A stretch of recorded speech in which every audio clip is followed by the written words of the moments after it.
Welcome to Open Minds, Open Mic, the place to be on a Friday night. We have a very special delight for you. Choral Rites is going to be featuring.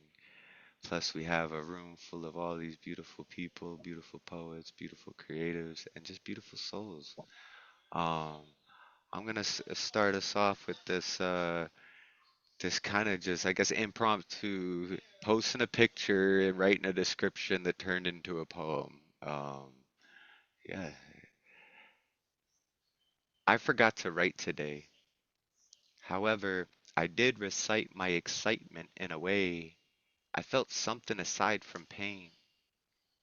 You, I see you. You were as graceful as a sunset. We, we are more in sync than a sync connect. Fire and ice.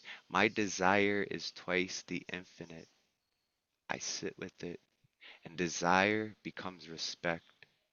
Respect transforms my heart to love, but not the word or the meaning. It's this feeling.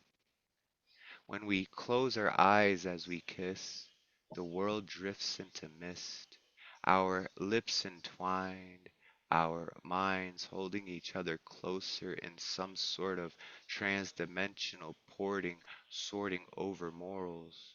Our morale? High as fuck. Stony Bony, show me how to sing again. Bring the wind soaring through the mountains into my mouth and lungs and soul, and let the wind take our smiles, deposited directly to those in need. We respectfully believe. Wow, that was awesome. Woo, Oh, yeah. Thomas. That was you. Yeah, That was Thomas, you, right Thomas. That was on. you. Woo, Thomas. Yeah. loved it. And I don't know if you've seen the picture that I wrote it to, but I'd recommend following me and look at the picture of the mountain there by the river where we went and collected rocks. It was just such a beautiful day. Yeah, it inspired that. And I've written two poems in the last 4 months because I've been just so busy with everything. I've done a few freestyles, but I haven't really had the time to sit and write. And so I was kind of forced into it by looking at this photo and going, oh, I got to write a description. And I'm like, I forgot to write today, anyways. Yeah, thank y'all so much for listening. Coming up first on the open mic list, we have the co-host of Chaos Magic's Monday nights here on the Open Minds platform, same room, the Magus Gustav Sallas. If you could unmute yourself and bless us with some words, brother, I would greatly appreciate it. We'll do that. Greetings, Thomas, beloved poets. So good to see your smiling faces tonight. I am happy to be here. I have two pieces for you tonight. One is an older piece and one is brand new. Um, I'll start with the New older piece. shit. This is called Born of Nonsense. It's published in American Graveyard from Red or Green Books, a call to end gun violence. Born of nonsense, this poem comes hither. The words, they crawl, they creep, they slither into my mind, then onto the page. I write to try to assuage the rage that fills my heart when all I see is men behaving frightfully, slaughtering innocents without remorse, using legal guns, of course. For the Second Amendment is a suicide pact. How many more must die before we act? My second piece is for an upcoming anthology Finn Hall is putting together called Unite the States of America. This is Unite the States of America? What can be done to unite the states of America now? Someone please tell me. I don't know how. The education gap is now so wide, one cannot the other abide. If you want to ban books, I do not want you, and you likely want to ban me. It's true. There's no room for the other haters in my country. They would be called traitors to an ideal where we are all equal. No fascist nightmare, no Nazi sequel. Gilead kept to a sci-fi tale. Is this democratic republic truly so frail that a rapist, con man, fraud can threaten to become a dictator just by saying he alone can make the country greater? With simple solutions to the complex issues we face today, like we should all to their God pray. I refuse to bow before their twisted vision of Christ. I will fight before I am sacrificed to their golden calf trump. I am no sucker, I am no chump. And therein lies the problem with uniting these states of America. One side likes facts, the other esoterica, and conspiracy theories drenched in lies. Unite the states of America? Is this wise? How can we do it when one side hates everyone not like them in these disunited states? Love seems to be the only answer that's true, and love is the only way we will get through these troubled times of disunity and hate. I truly hope it is not too late. Thank you. Wow, Woo! everyone Yeah, unmute I and give it up love for the those. I love Magus. it. Excellent. Vegas. Awesome. That last line on that first piece was like, ooh, punch right to the gut, man. That was powerful.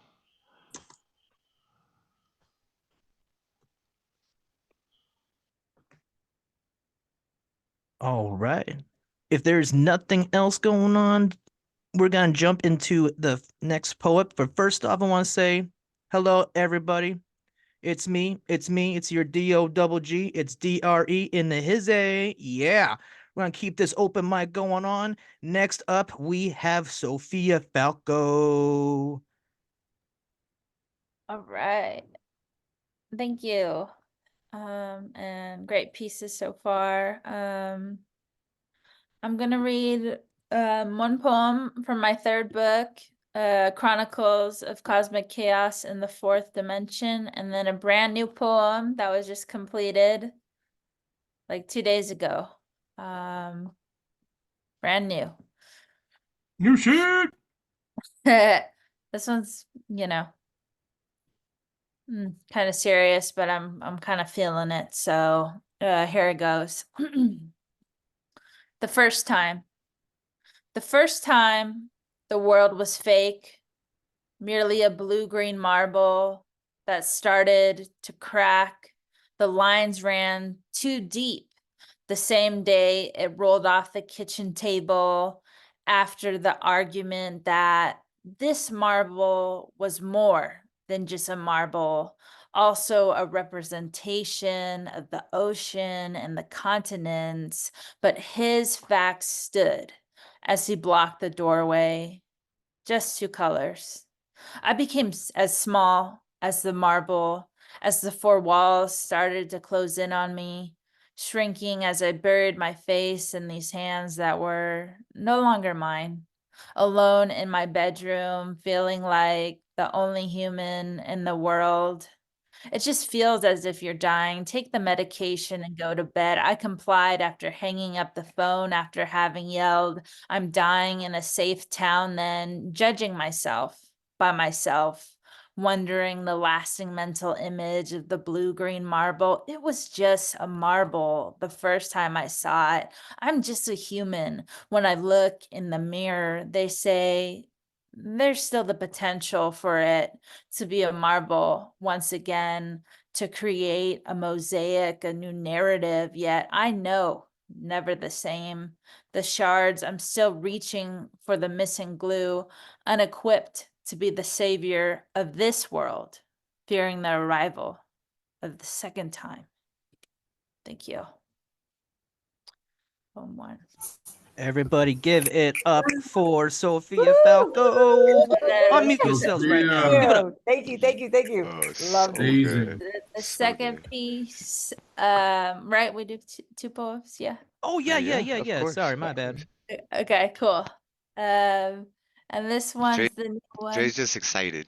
Yeah, I appreciate it. True story. No worries. Appreciate it. This one's titled How to Revive. Big Bad Wolf, the band, burped up their playlist of songs, rocking out in the tiny wine bar, equipped with their repertoire of music, the previous generation, as I was sitting outside on a wooden chair next to a local shop. Unlike the others, I wasn't thinking about the time of night the rain was supposed to roll in. One older lady, probably high in a black dress with a push-up bra, walked up to me unsteadily with her head tilted to the right, bluntly questioned me, "Are you happy or sad?" I replied, "Do you want the real answer?" After our short conversation, she walked away, still dazed yet satisfied, but somehow unsatisfied, leaving me by myself. I started staring hard at the red fabric overhead, those dangling lights that were not all aligned properly, still sitting outside of their outside seating area. I was hoping to become dissociated, half listening to the blaring, blurring music until one song drew me in. Have you ever seen The Rain? By Creedence Clearwater Revival. One dancer outstretched his arms, but body still on the dance floor, signaled to whom, I'm not sure, that the rain had come as a few heavy drops fell like a conglomeration of teardrops. He pretended to catch them. I peeked in. I couldn't see my father, but guessing he was still dancing and grooving to that song, whereas this took me back a decade ago when we were simply sitting in his parked car. He asked me with all the seriousness that is not typically seen, his eyes glazed with tears when that same song played, "What do these lyrics mean? Because they make me sad." That sadness struck a chord in me too. Now I wondered, in that moment of dancing fever, if the lyrics still struck his heartstrings of sorrow. Certainly those words struck mine, knowingly this past history. Perhaps this still does. Maybe only certain type of poets, or let's break it down further. Maybe only certain type of people know the answer, or maybe only certain humans are moved by this music to the point of the feeling of sadness. The rain coming down on a sunny day was like angels not given dust, but instead a hit of sorrow, kinetic energy running through blue veins as reality seems too joyous, as the light is strong, warm, as drunk people are laughing and unprepared for the weather. They're wearing sandals, not giving a shit if their feet get wet. The answer might lie in the sky. Why? Well, that is between him and I. Thank you. One more time, give it up for Sophia Falco. Yeah, Yes, Sophia. Show the love. Sophia! Oh, that was great. New Thank you. shit. And post that link to that book. Please do. Share the art, share the love. Thank you again. All right, so coming up next on the list, we've got my brother, my spiritual inspiration. Um, that's the smile that fills me with so much joy. I don't even know how to explain it. I know you guys know what I'm talking about. Lantern Carrier, if you could unmute yourself and bless us with some words, I would appreciate it, brother. Thank you, my brother. Greetings, beloved, and happy Easter. This is the love. This is the love that encourages my heart to open its light to your moonlit beauty, like a sweet-scented flower, emitting its fragrance to the cosmos. This is the love that runs deep like the mysterious ocean of Mother Earth. It blends like an indigo blue, ascends to the perennial vastness of stars and constellations. This is not the love which fills my core with passion for those short-term nights convenient to forget, but the one that sings your harmonies like song-bearers in my long solitary days and nights of aloneness. This is not the love at first sight, like one seemingly full of bewilderments, yet cracks like a broken egg with the autonomy of free speech. This is not the love of vintage wine, making me intoxicated in the early hours of dawn. It is the sweet breeze of lustrous dawn, the melodic nightingales of the morn. This is the love of the magical gracefulness of Plisetskaya in Swan Lake, tugging at the wordless symphonies of heaven, whispering, "Come, let us dance together on the lapis lazuli of an enchanting moonlight." This is the love I feel at meadows, hugging you close like a glow blends with fireflies, while painting mirrors of your smile, our togetherness, your inner charisma, transforming the noisiness of my mind into the sunlit radiance of perfect peace. This is the love of tender invitation to your gorgeously scented image inside this perfumed temple, so that the fragrance of thy mellifluous breath continues to flood my heart with happiness. This love does not speak with my mother tongue. Rather, it is the Moni Fe Ne Pupo Pupo of Yoruba, the Nakupenda Sana of Kiswahili, the Meido Wo Papa of Ghanaian tree. It is the love steeped in the flavorings of jollof rice, a fufu, ugali, a sadza, unspoken and tastier than the most delectable meal I've experienced. This is the love that feels calm in tornadoes and not the one hanging onto the last gasps of attachments. It reposes in silence during conflicts, pestilences, and other challenges that triggers the shadows within. This love is soft, sublime, intimate, and tranquil, like the quietude of the ocean's bed, free from the turbulence of disharmony. It is the gentle droning of bees, the fluttering of butterflies as they flap the magical wings of sunflowers, singing and dancing in a meadow of light. There is a fire burning inside this love, one that does not waste time dreaming of freedom, for it comes from an unspoken sweetness, which is already free. This is the love that enfolds my cheeks with affection, so that the silhouette of your bewitching flames will carve the delicate softness, like the finest silk, into the ecstatic memory of my soul. This is the love which makes the dazzling moon blush, astonished, like the brilliant sun, by the quintessence of beauty that you have calligraphed on the easel of my soul, like an unfurling lotus. Your light dances like shooting stars, your cute kisses of harmony transfusing a rhapsody of delight. This is the love that feels your tenderness around me, one so close, like roses, foliage, and thorns. Yet the thorn is the embryo that protects the child, you, my rose, shedding your redolence inside my breath. This is the love, my beloved, in this magical garden of mundane enticements, of watermelons, papayas, and sugarcane juices, where red berries blush at the sweetness of seasonal fruits. If you enter my sanctum, these do not matter. If you do not reveal your enchanting cheeks, these still do not matter. For this act will only intensify my longing. Yes, this is the love that when I look into your eyes, I hear only the sweetest operas of bluebirds, sparrows, and canaries, of echoing minstrels and the seers of heaven, eloquently expressing concertos that we will always be together. Mountain Carrier, thank you. Everybody, give it up for Lantern for using the word quintessence. I love you, Lantern. Woo! Lantern, that was Okay. great. That is I loved definitely it. That was so quintuple word beautiful. score. Just like Lantern Quintuple too. word You have score, such a way yeah. with words. He does. It's just so beautiful. And Love he you, only Lantern uses like 8 Carrier. words Too. to write all of this, thousands of poems, 8 words he streams from this. It's amazing. Thank you so much. I love you guys too, man. Only the Just best for the best. just amazing the display of artistry so far. Give it up for everybody who has performed up to now, everybody. All right.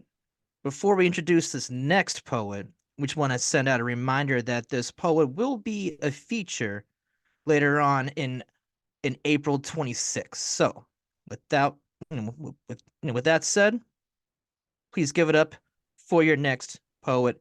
Principe, give it up. Do your thing, my man.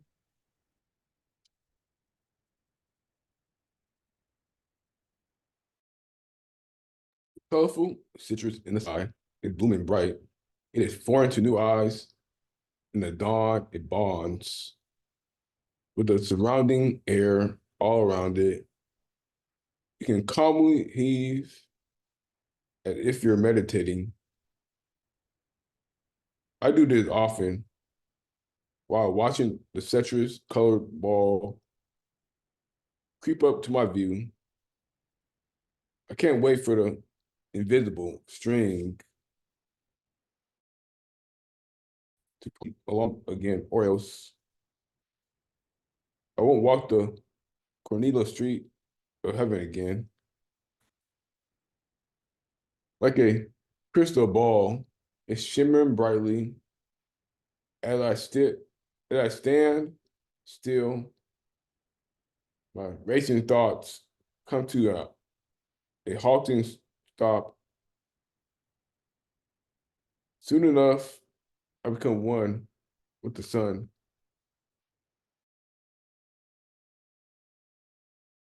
Be a jury among the world. Poem.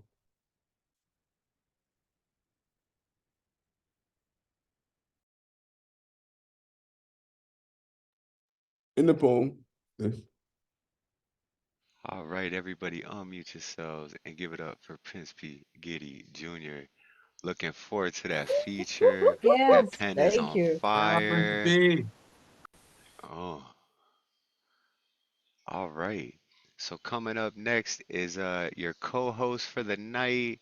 Um, he's gonna be taking over the show after the feature here. So make him feel welcome, make him feel loved, and yeah, Dre, if you could unmute yourself and bless us with some words, I would greatly appreciate it. All right. Hello, everybody, again. Dre Reyes coming at you from somewhere east of Pittsburgh. Anyway, we have one poem here that I wrote that was like last Tuesday. It was just a burst of energy that happened after midnight, and 3 hours later, I was like, holy shit, I wrote the longest poem I've ever written. So instead of two poems for this round, I'm just going to do this one, and it's called Pipe Bomb. In someone else's hands, this may be just a microphone, but in my hands, it's a pipe bomb. As you sit as comfortably as you possibly can be, I want you to listen to me because I have a lot of things to get off my chest. When it comes to falling short, I stand tall, dwarfing giants. I am the best in the world. If heartbreak was a sport, I'd be a first ballot Hall of Famer, voted in unanimously by the pity committee, and I would have a personalized statue of me next to a statue of Mr. T for the sole purpose to demonstrate Mr. T pitying a fool. For educational and motivational purposes, to instruct y'all to stay on the right path or you'll end up like me. Please don't pity me. Hi, Mr. T. If life was a dance floor, I wouldn't know what to do because nothing feels right.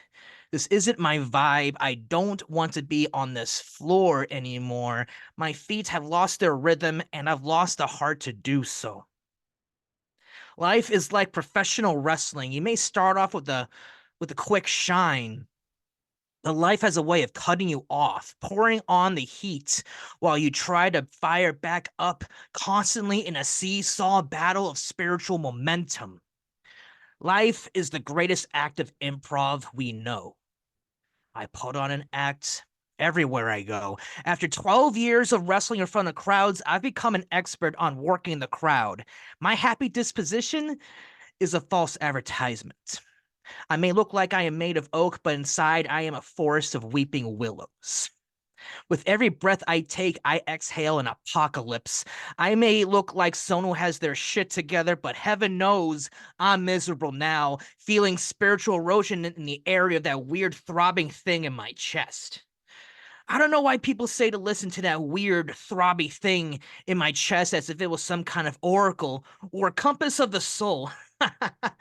LOL. They didn't tell y'all that weird throbby thing in your chest is nothing but a muscle that pumps blood throughout the body, and not some kind of magical Chinese cookie that we crack again and again and again as we search for answers that are better left unanswered. Borderlining in the realm of insanity, expecting a different result every time. They didn't tell y'all that weird throbby thing in your chest corrupts the mind and all sense of logic. That thing is a trolling piece of shit liar.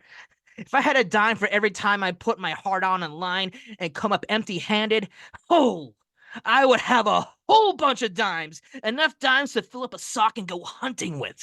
Enough dimes to furnish a mansion with. Enough dimes to fill up the Grand Canyon. Well, hypothetically, of course, assuming I could be a billionaire if I play it right with Bitcoin, then cash out all those dimes and load them up into confetti cannons and make it all hail over me like I am some kind of self-pain making rainmaker. On second thought, I might even make it on a textbook. And a whole new generation can learn and prevent themselves from making the same mistakes that made me the clown prince of childhood and adulthood through mass distribution to every elementary school nationwide, teaching them early. I guess that's cool, right? Teaching the future to not be quite the mess that I am, right? Preventing more versions of me so that they can have a better quality of life, right? Isn't that noble, America? Do I have your attention now? Who's keeping score? Fuck you, Baltimore. You know, I don't know why I just said that, but it felt just so good to do so. Kind of like any impulse decision I make, which is all the decisions I make. Could someone please hack into my mind and shut the damn thing off? I'm surprised my wallet hasn't pulled out a Glock on me and turned off the safety lock or bitch slapped me smart to stop me from making any more tragedies. And for the record, I have nothing against Baltimore. I love the Ravens, and Camden Yards holds a special place in my heart. However, thank you, ADHD, once again for straying me away from the point of this disclosure. I gave no consent to be living here, and at times I wish I was brave enough to give myself consent to end it. However, this is not how I'm going to finish my story. There is so much more to life that hasn't been experienced yet, so many chapters to be written, so many memories to be had, hopefully some positive ones. Therefore, I am compelled to endure the gauntlet and see what kind of mutation I become. Yeah, I want to drown in the ooze that birthed the Teenage Mutant Ninja Turtles and kick ass and eat pizza every day. Admit it. That sounds fucking awesome. But that's actually a wish I had since I was 3 years old. The idea of not being human had such a strong level of attraction for me then and still does today. If you're looking to get advice from me, please don't. Unless you're into spiritual sadism. Don't worry, I don't kink shame. It's kind of my thing. On second thought, maybe I'll teach y'all a thing or two on how it's like to shut off your emotions after enduring self-inflicted wounds to the spirit. Or what to do when your heart has been through enough malice that makes you emotionally calloused. And most importantly, what to do and what not to do when coping with unrequited feelings and how to properly dispose of them. You will learn a lot from me. Maybe so much I can be a professor, a PhD in emotional catastrophe. I can have students break the internet enrolling for my classes due to popular demand.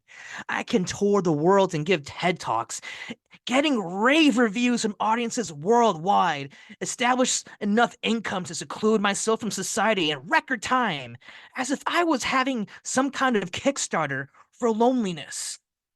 All this pain was worth it. I guess. Maybe we could scrap that crypto scheme, but you never know. But let's exploit that pain into profit, just like professional wrestling. Holy moly. Holy shit. What a master scheme. I'm surprised this wasn't some kind of wicked awesome scheme that was written in a Ren and Stimpy episode, but The Simpsons probably did it. Excuse me. I am getting word now that from my contact located in South Park, Colorado, that's The Simpsons in fact did it. Of course, you cannot be original anymore these days. Anyways, if this money-making scheme works, I don't have to spend 10 years working a nonprofit job to erase my student loan debt. I just gotta figure out a way to relay my hurt into healing and make it rain from a world of pain. Call me Rainmaker of Wisdom. I don't have to open up a flea market consisting of a pile of empty Mrs. Butterworth syrup jars and all the commemorative fast food and chain glasses and cups I've accumulated over the past 62 years, and my finely crafted trinkets made of plywood, burlap, driftwood, and shells. I'll explain the time travel another day. I've laughed so hard in the face of adversity, I've puked my brains out harder than a college jock fuckboy who couldn't handle their drink.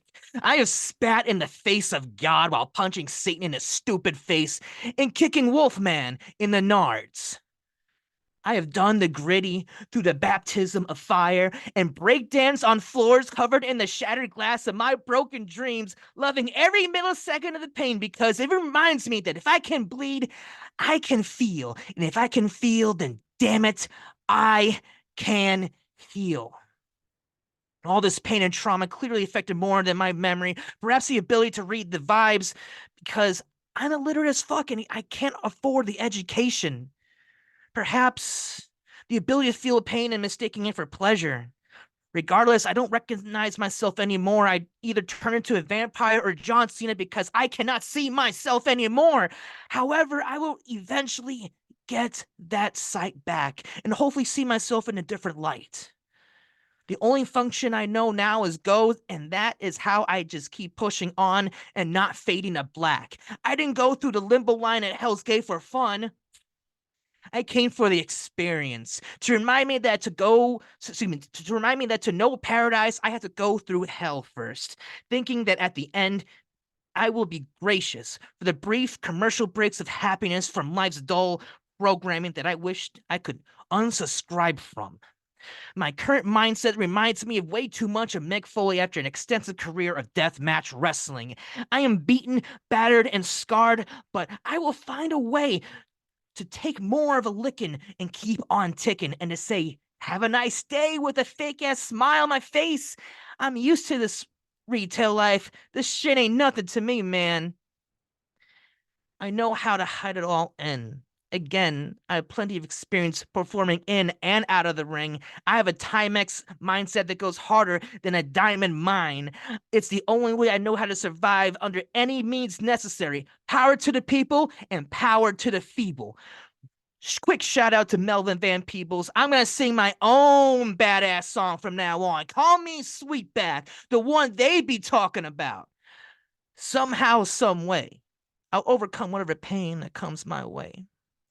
I guess the point of all this is to simply convey that this is not a cry for help. This is a confessional. I don't want any pity, only harsh reality I need to embrace in the fashion of a mother towards a newborn. Life is the strangest story that we know. Don't be like me. I'm not okay, but I'm trying to be resilient. And lastly, I'm sorry. Pipe bomb. End poem. Yo, Woo, everybody mic drop. unmute Woo, yourselves. woo, Give it up for Dre yeah, fire. Reyes. Epic. Wow, that was so PhD in awesome. emotional catastrophe. Yeah. Thank you. Thank you, everybody. I felt like I was taking way too much time, but I'm grateful for the Nah, space to put this out there. never take it too much time, brother. We love you. We're looking forward to you coming back for the show. We're looking forward to you taking over the hosting tonight. I might still be around. It depends if it's raining or not, but I still want you to host the second round for this so you can get your Bruce banner on and, get the keep the rust off. But yeah, thank you so much. We love you, Dre. Coming up though is the reason why we all came out tonight. This wonderful soul. I absolutely love them. Choral Rites. Um, they poetically reimagine white American social norms through deep emotional processing and systemic reflection. By creating visceral pathways to follow, they invite others to take steps forward in bringing collective visions to fruition. Having the queer audacity to learn many modalities over years of experimentation, the written and spoken word remains their favorite mode for creative expression.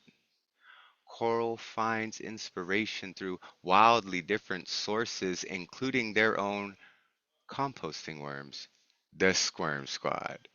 And I see the box like, yeah, we got words. I love it. Above all, they pull inspiration from their own heart, rooted in the context of the human and other than human communities around them. I personally want to acknowledge that last year, Coral blessed open minds with our first large donation in the form of a wonderfully timed birthday gift. We gained the confidence needed to really become more for everyone. Thank you so much for seeing us and believing in us. We love you. Without further ado, everybody unmute yourselves and give it up for Coral Race. Thanks for this feature. Yeah. Woo. Burn Yeah. it down. Yeah. Please. Excellent. Well, thank you all for being here to share this with me and for giving me the opportunity to read a bunch of poems back to back. My dream. Yeah, so my name is Coral. Oh, wait, we gotta let Whisper Poet in. Whisper! I got her. Yeah. She showed up just in time. Whisper. Just made it. Excellent. Yeah, so my name is Coral Rites with an R, like a rite of passage, because I write passages to find oh, we got more people. Oh my God. Good thing I you gotta didn't start start over. yet. Hold on. Wait. Yeah. I gotta start. Okay, Let's see, because we got some people. wait, yeah, we'll see. Cause we gotta have Whisper and Debbie here for this. What? Yeah. Whisper, Debbie, where are you guys coming from? Are there more following you? What do we do? I just introed Coral. We're already. They were getting into their feature, and it just. We good? I think we good. I think. All right. We good. All right. So, as I was saying, my name is Coral Rites with an R, like a rite of passage, because I write passages to find pathways to rewrite pathways until we open our third eyes and finally realize we all have divinity inside. And my first piece is called Cicada with a Cause. It was actually one of the first pieces that I performed in this space. Might have been my second piece. Anyways. I want to scream like a cicada right outside your window. You'll either hate me or you'll realize it's the summer of your life and you'll sing with me. How many times did I go to the doctors as a kid to get tested for strep only to be told that it's just a sore throat? The remedy? Gargle salt water. Nobody bothered to question why I, a child, had so many sore throats in the first place. I was holding it all inside. I was angry and confused. No one around me spoke about their emotions. So I guess I thought I'd swallow mine too. The less I spoke, the tighter my throat felt, the more my sinuses got inflamed, the more frequent my headaches became, the less I could see what was right in front of me. But lately, I've been writing poetry. But lately, I've been writing poetry, the words synchronous with the rhythm of the creek flowing in my backyard. The words are actually relatable. They strike a chord. The words help people connect with their own feelings. They help people move forward. They are not the same words I wrote vomiting vitriol on the crusty pages of the notebook by my forgotten middle schooler. And yet I still want to scream the words. I want to berate people with my intensity. I want my cacophony to vibrate that hesitation from their hearts. I want for them to not be able to ignore themselves. I want for them to not be able to ignore me. I've spent too long buried underground, gestating these melodies within the darkness to not be able to sing my song. I am not concerned with money. I am concerned with making a mark. Merely writing the words is not enough. I must sing animation into the life I never lived. Screaming at myself isn't enough. Though silently, it's all I've ever done. I want for you to hear me. I want for you to hear yourself. I don't want you to ignore what must be faced, like every human in my life as a kid. Emotions never acknowledged, never expressed, never confronted, and certainly never held. Yeah, feeling fucking hurts sometimes, but I'm a sadist with a cause, so trust I won't leave you there, a puddle of your own neglected despair. I want to scream like a cicada right outside your window. You'll either hate me, or you'll realize it's the summer of your life, and you'll sing with me.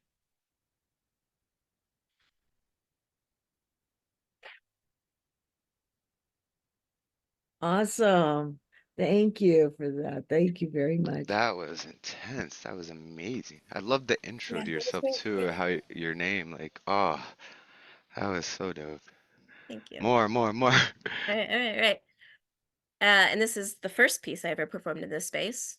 It's called Crybaby.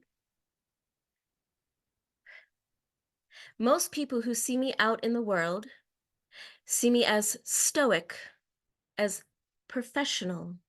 They see me as all the things I've been trained to be in order to survive, to be successful.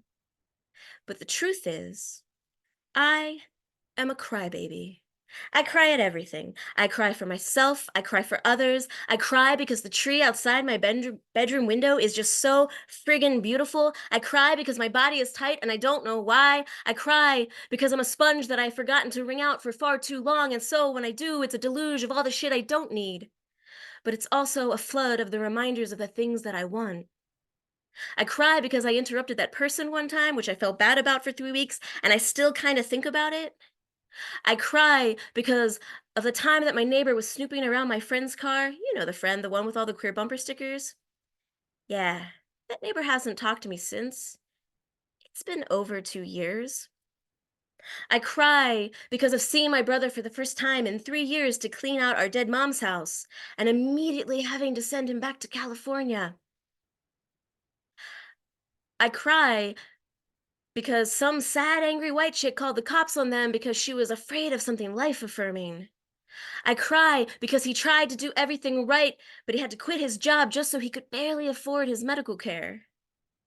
I cry because she so desperately wanted to express herself, but felt too unsafe. I cry because these are words I will never get to hear. I cry because I feel. I feel like the stream that flows gurgling behind my house, the stream where I laid to rest that starling that killed itself in my attic out of stress. I cry like that stream washing away all that needs to be acknowledged, but does not need to be held onto. I cry like that stream so I can keep going. I cry because I do take things personally. Shouldn't we all take things a little bit more personally? That tree blooming outside my bedroom window reminds me what life can be like when it's uninterrupted, when there are no barriers to flourishing, when our very existence is beauty.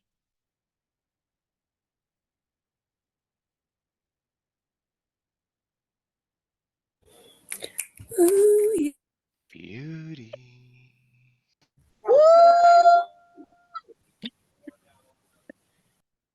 Hitting you with some power in the front, and now we're gonna, I don't know, it's all heavy, I don't know. Here I am. It's all heavy. Yeah. This next piece I actually Cacophony. cacophony. That's a good word, right? This next piece I actually wrote for a poetry slam challenge. Yeah, that's a fun experience. Ugh. It's called Back Then, which was the theme for the piece. I was 10 when my father sat me down, took a deep breath, and hesitated. He etched a judgment onto my heart as heavy as his sigh when he told me my cousin was a lesbian. I learned what the word meant from a man in camo pants who thought Ann Coulter was bright. Lesbian meant shame and fear and something not quite right. When I was 11, my father took that same labored breath to tell me that my cousin had attempted suicide. I thought she had tried to kill someone else. I learned the difference between the words homicide and suicide from a man who never cried. The summer before I turned 14, my friend Amy came back from gymnastics camp, and my second thought was she must have finally hit puberty. My first thought got stuck inside my throat for the next 14 years. 21 years old, forcing myself to drink. What was I trying to forget? Maybe my uncle's voices making fun of the butch lesbians, the sissy gays, making fun of anything that threatened their own stunted life experiences and ways. So what I do, settled, moved in, got my first taste of what was supposed to be love from a guy who could only go down on me if he was 15 minutes away from vomiting up Tanqueray. At 27, I could finally admit that my first thought back then when I was 13 was, damn, Amy got hot. I could admit it, but it had been lodged in my throat for so long that it started to taste like Tanqueray, vomit, poison, danger.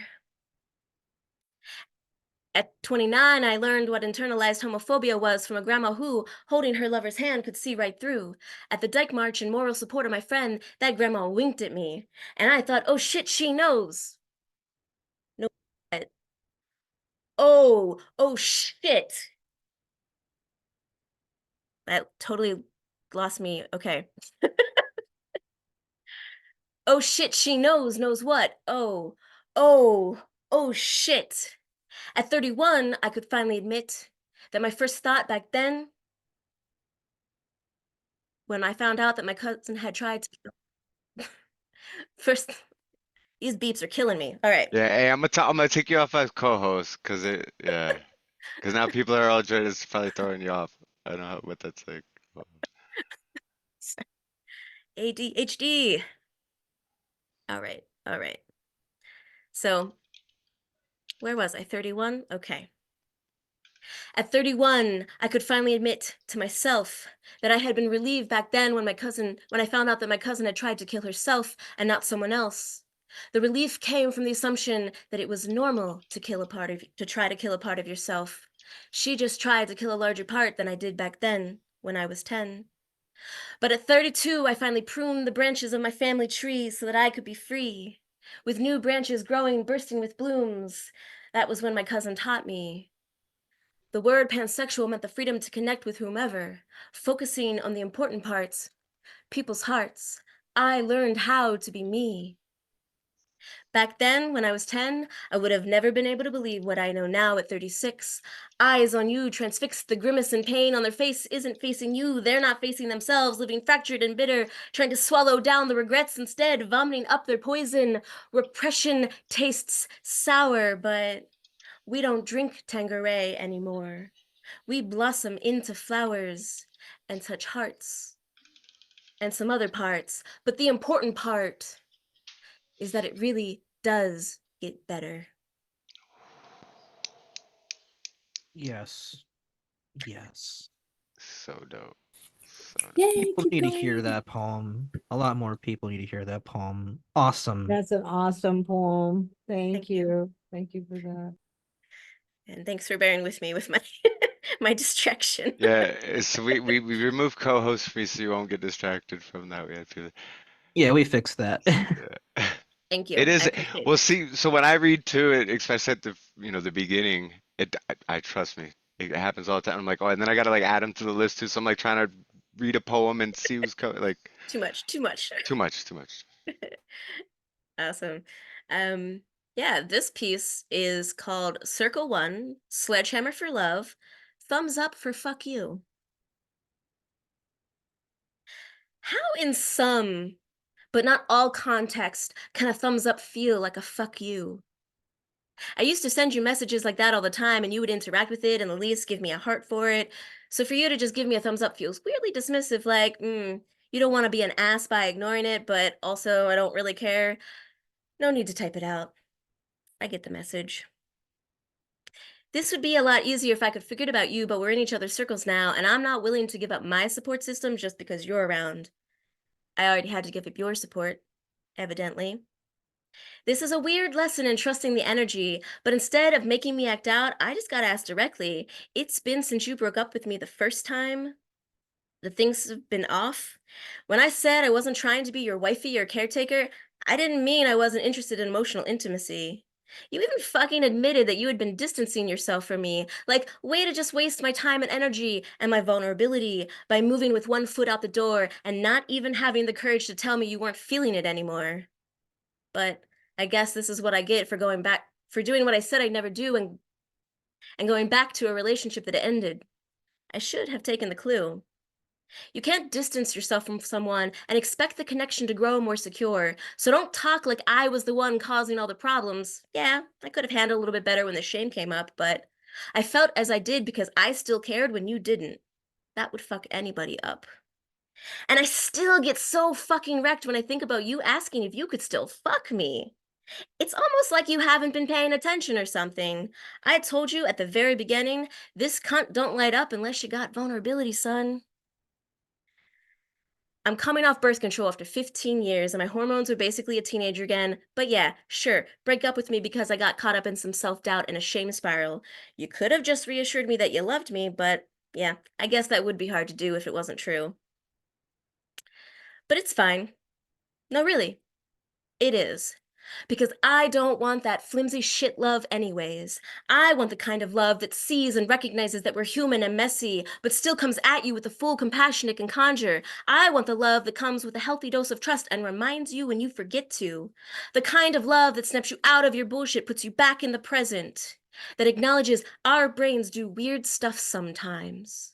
The kind of love that sticks around to patch up the gaps in awareness and find new ways of filling the cracks from the old accidents and plasters and paints of the walls to make them more noticeable until eventually it's decided they are load-bearing no longer, and we get to take a sledgehammer to it together and knock that shit down and grow even closer, no matter what the weather. Word. Word. Give it Wow. up. That's Sledgehammer straight up to the chest, to the heart, to the soul. Wow. That was Wow. beautiful. Yeah. packing Yeah. some dynamite with these Yeah. words. CP, like I came at the right time, I see. Yeah, I'll CP, Crow been bringing like your intensity tonight, like, yo. I will read all the comments after. I will get lost in them if I try to do it now, but yeah, so this piece, I also wrote for a slam competition, and I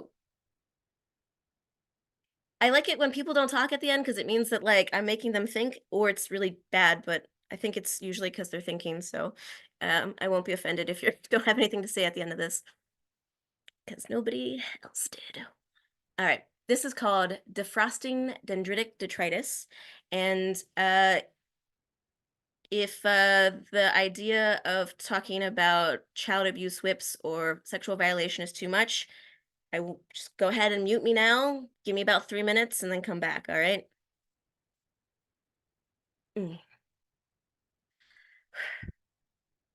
Adults kept telling us as kids not to talk to strangers, like that's somehow all it takes to stay safe. We learned together that this was not the case. The most tragic of lovers. You saw the cosmos of possibility in my eyes, and I felt an openness in your heart unrivaled. We didn't need the bitterness of families to be star-crossed. our own desires to connect to the oneness while harboring the self-fulfilling prophecy of people-pleasing and the physiological fact of trauma. That was enough. The profound grief that I couldn't do more to soothe your existence, but blunt force trauma to the brain as a kid gets in the way of a lot of things. No matter how deep you are willing to go, you can't easily outrun your father's whip, belt, your father's belt. Hell, even society left you behind generations ago. What a master lesson you became in enforcing my boundaries and how that requires more than just words. I don't blame you for violating me. How fucked up is that? But how can I blame you when no one ever acted like you had any boundaries of your own? How, if people could do all those things to you, then how could you see what you were doing to me, pressuring me, placing pressure me against the floor? Even when you told me you felt like you had done something wrong, I comforted you. I reassured you, afraid that I had somehow messed up even more just by saying no in the first place. For 3 days, I couldn't look you in the face. How fucked up was I? I tried to take on the scars your father lashed onto your back by forgiving the scars your tongue pressed onto my skin like ghosts. Nobody could see them, but I can still feel them, like dendritic frost creeping across my body, interrupting my nerve impulses. My pulse frozen by the whisper of you. What a master lesson I became! In the people that you love and open your heart to will eventually leave you. Like the ghosts you left on my skin, I left you and became invisible, taking with me the pieces you shared, unwilling to leave them behind. You dug my soul deeper. All I ever wanted in a lover, but it never looked quite like this in my mind. And I wonder, do I still haunt your thoughts like you do mine? What the adults should have told us was if you refuse to possess your own power, it will possess you, subconsciously knocking down towers until there is nothing left but you and it and a pile of frostbitten memories never to defrost, detritus never to decompose. If I let these parts of you go, will I be abandoning you a second time? Leaving you alone and unwanted? Or will my heart finally, no longer be haunted?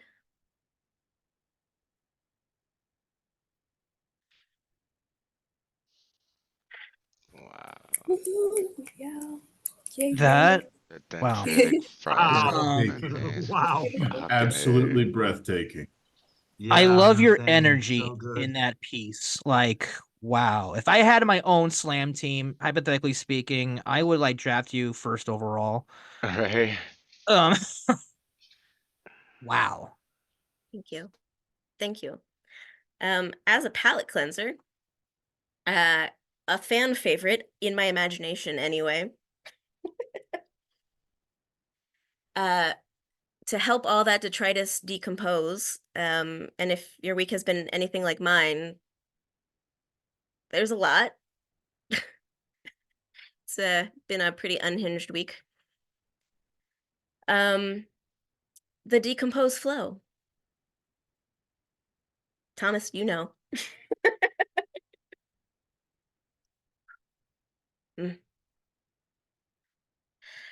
Decompose, recompose, he doesn't reap what he sowed. We reap what we sow. And he is part of the we, speaking universally. Are there really any divisions when we all decompose into the earth and recompose into the dirt from which our food grows?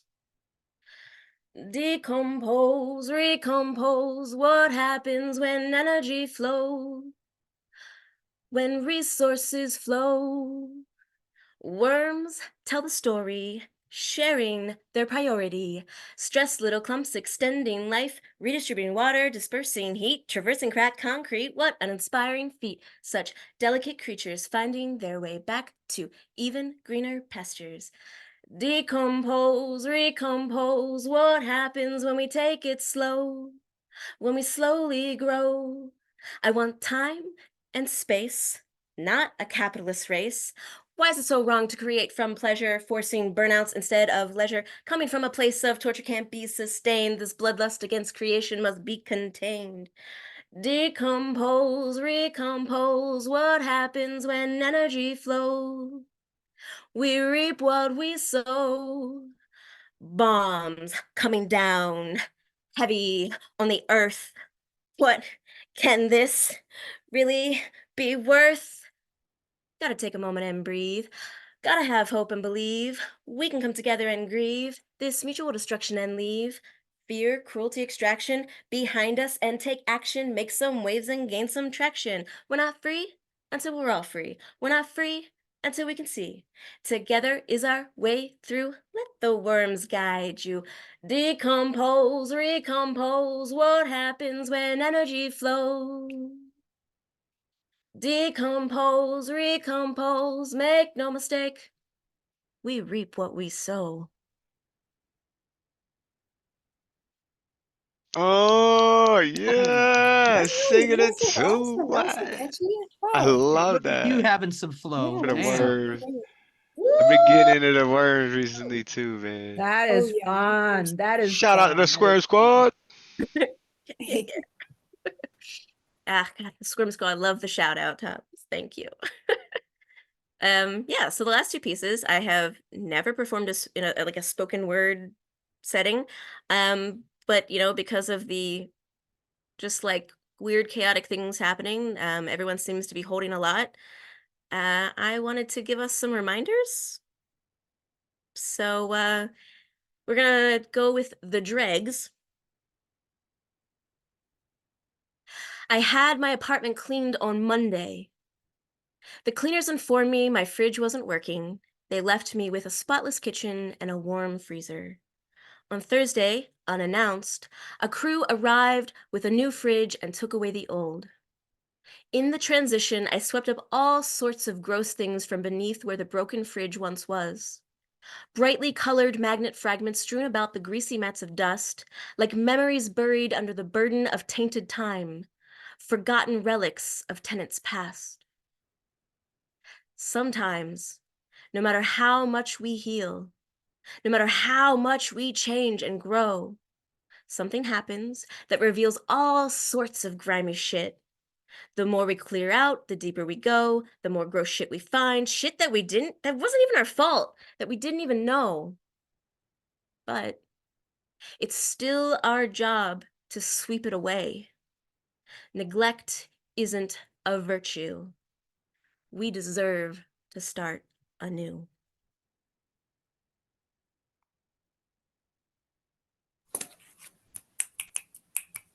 Yeah. Neglect isn't a virtue. Yeah.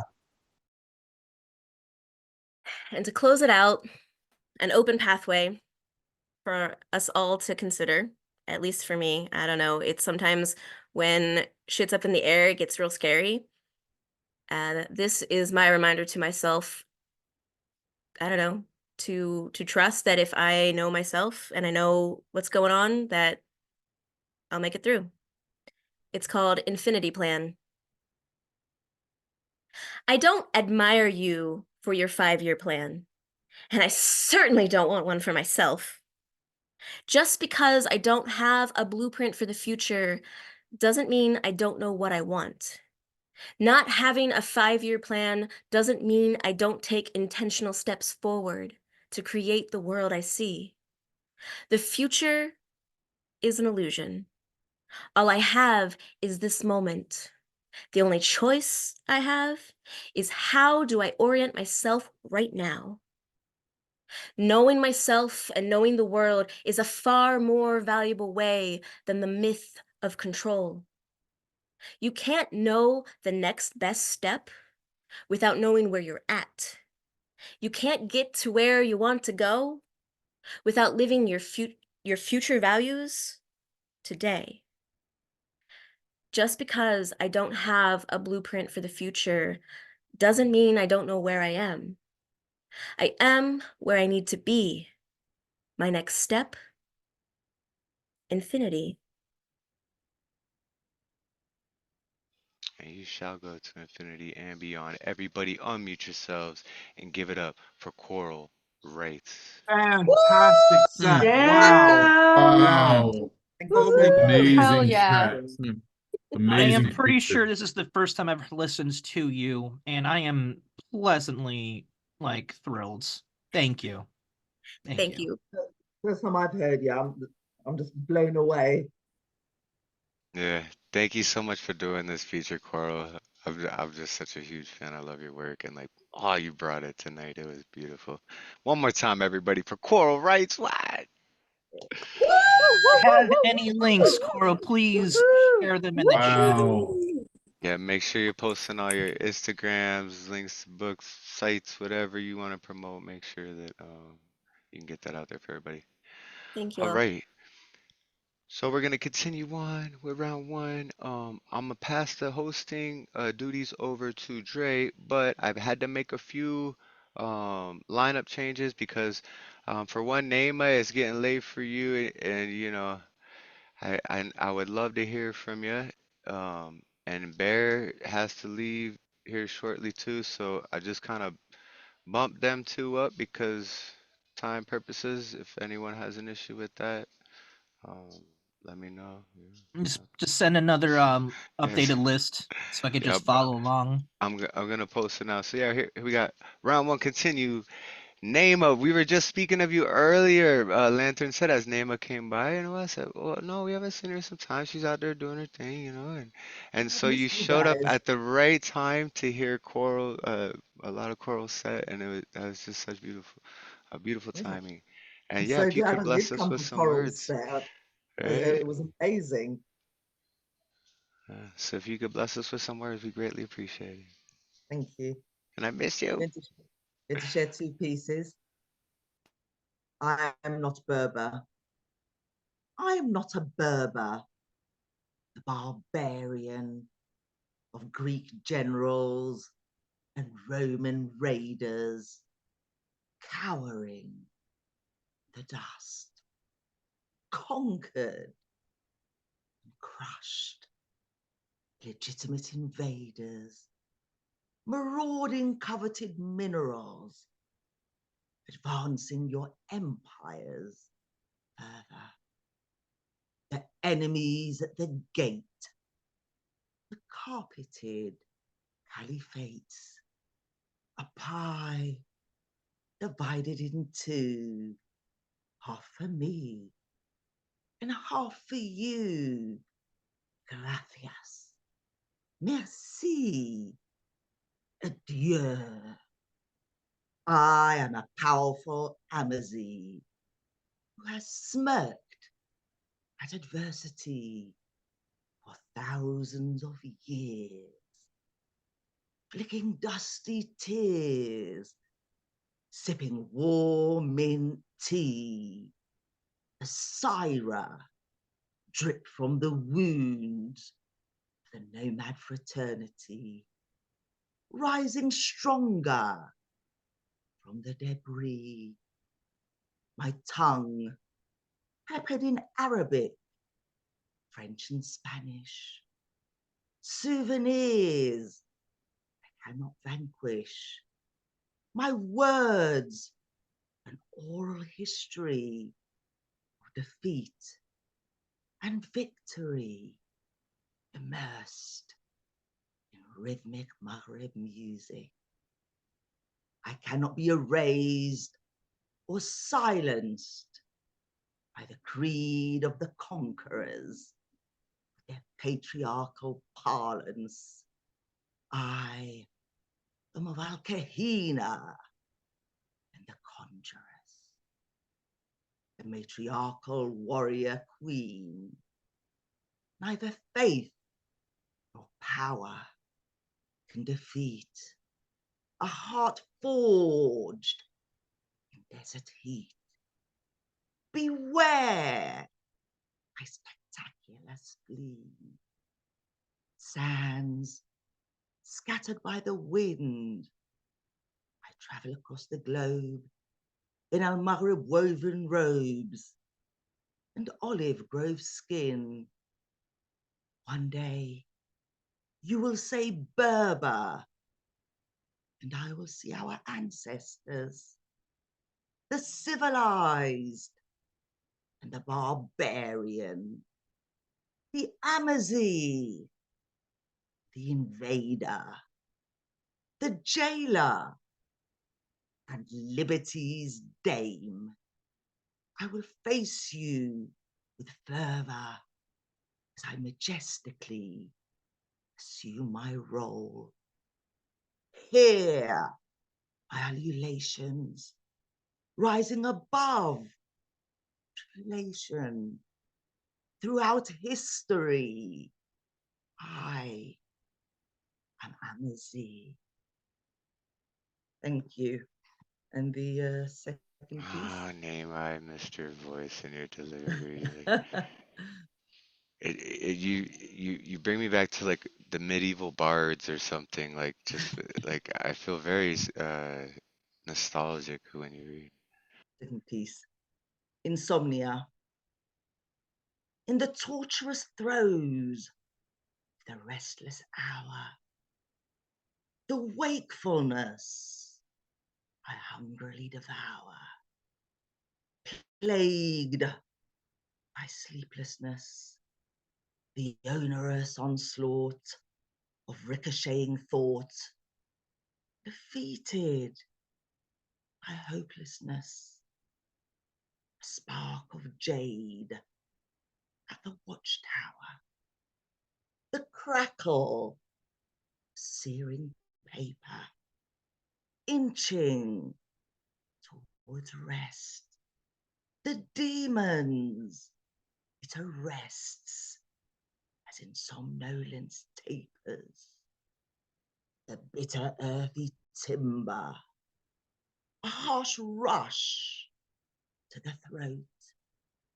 Picture yourself on a boat, a sly paper plane kimber, a divine Buddhist quest, relinquishing earthly attachments, a sanguine sea of detachment.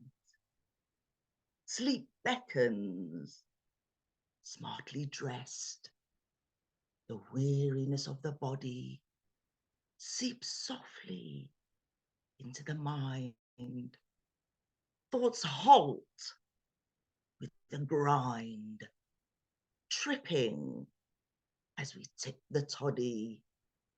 Then, in jagged valleys and steeps, middles with no beginning or end, contemplating solutions, forgetting the questions.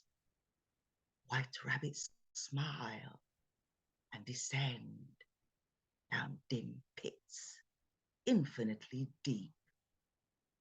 The slither of a dream warmly ushers me in.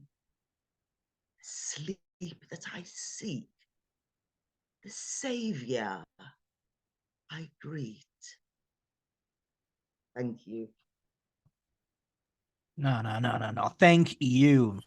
Everybody give it up for Nayma. That was awesome. Nayma Chamchoun, yeah, we Yeah. love you, we miss you. Oh, Yeah, we sensory, I missed love it. you. Come back. We love it. Thank you very much. Very beautiful delivery. Very Thank you. captivating. Theatrical, if you will. Okay. We're going to keep this open mic rolling. On deck, we got Cee Santos. But up next, we got Beowulf. Beowulf, step on up and take it away. What's up, y'all? Sorry, I got to ditch out early. Thank you, poets, for being poets. Thank you, hosts, for being hosts. Thank you, listeners and lovers of poetry, for being listeners and lovers of poetry. And thank you, Coral, for your time tonight. featuring for us. We appreciate that. In honor of you, Thomas, I got some haiku I'm going to read that accompany the trip that I took through the Carlsbad Caverns National Park. So these were all accompanying pictures from cave systems. Here we go. The first word was held in the heart of our mother. We should have listened. Voices in the cave. The soul climbs out from chaos. Balance is the air. Emergence is life. Darkness releases its hold. Light finds its way free. Beneath the surface live the lessons of mother. Explore her beauty. And then this one was written in response to a post. Said, I'm supposed to be writing, but instead I'm researching the star-shaped sand of Okinawa, which are actually skeletons of marine life from 550 million years ago. So these little tiny skeletons are all little stars. And someone posted, oh Christ, wait till the poets hear about this. So I wrote a haiku because I had to. Final resting place, reflecting ancient lifetimes, stars await in sand.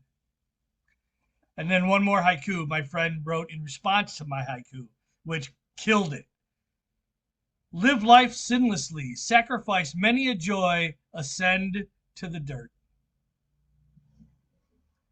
Yeah, that ascend to the dirt line. That's one of those like, fuck you, I wish I wrote that lines. Like, big time.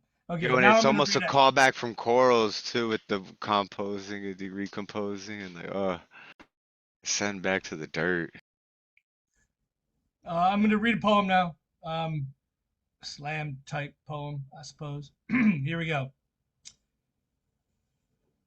Bush and Cheney made roughly $6 billion off of the Iraq war. And this is why I went AWOL during the first Iraq distraction. Because Gandhi said, when one is oppressed, none are free. They tell me to be all that I can be, but then tell me what I can and cannot do. Why is it so hard to get through to the people who need to hear it the most? You know, the host who invites only his friends and then invades any of those countries who feel they need to disagree because we have to free them from their own history and identity so that they can be all that he says they should be. Freedom and democracy cannot be delivered from the barrel of a gun. I'd rather just sit under a sun and sit under a tree reading Iraqi poetry, because the only true way for us to all be what we can be and to actually know democracy is for all of us to actually know what it truly means to be free. Yes, sir, of course, sir. Tell me where to go, sir. Tell me who to kill, sir. I've got no free will, sir, because I gave up my right to think for myself, left it forgotten up on a shelf when you decided Halliburton needed new oil wells.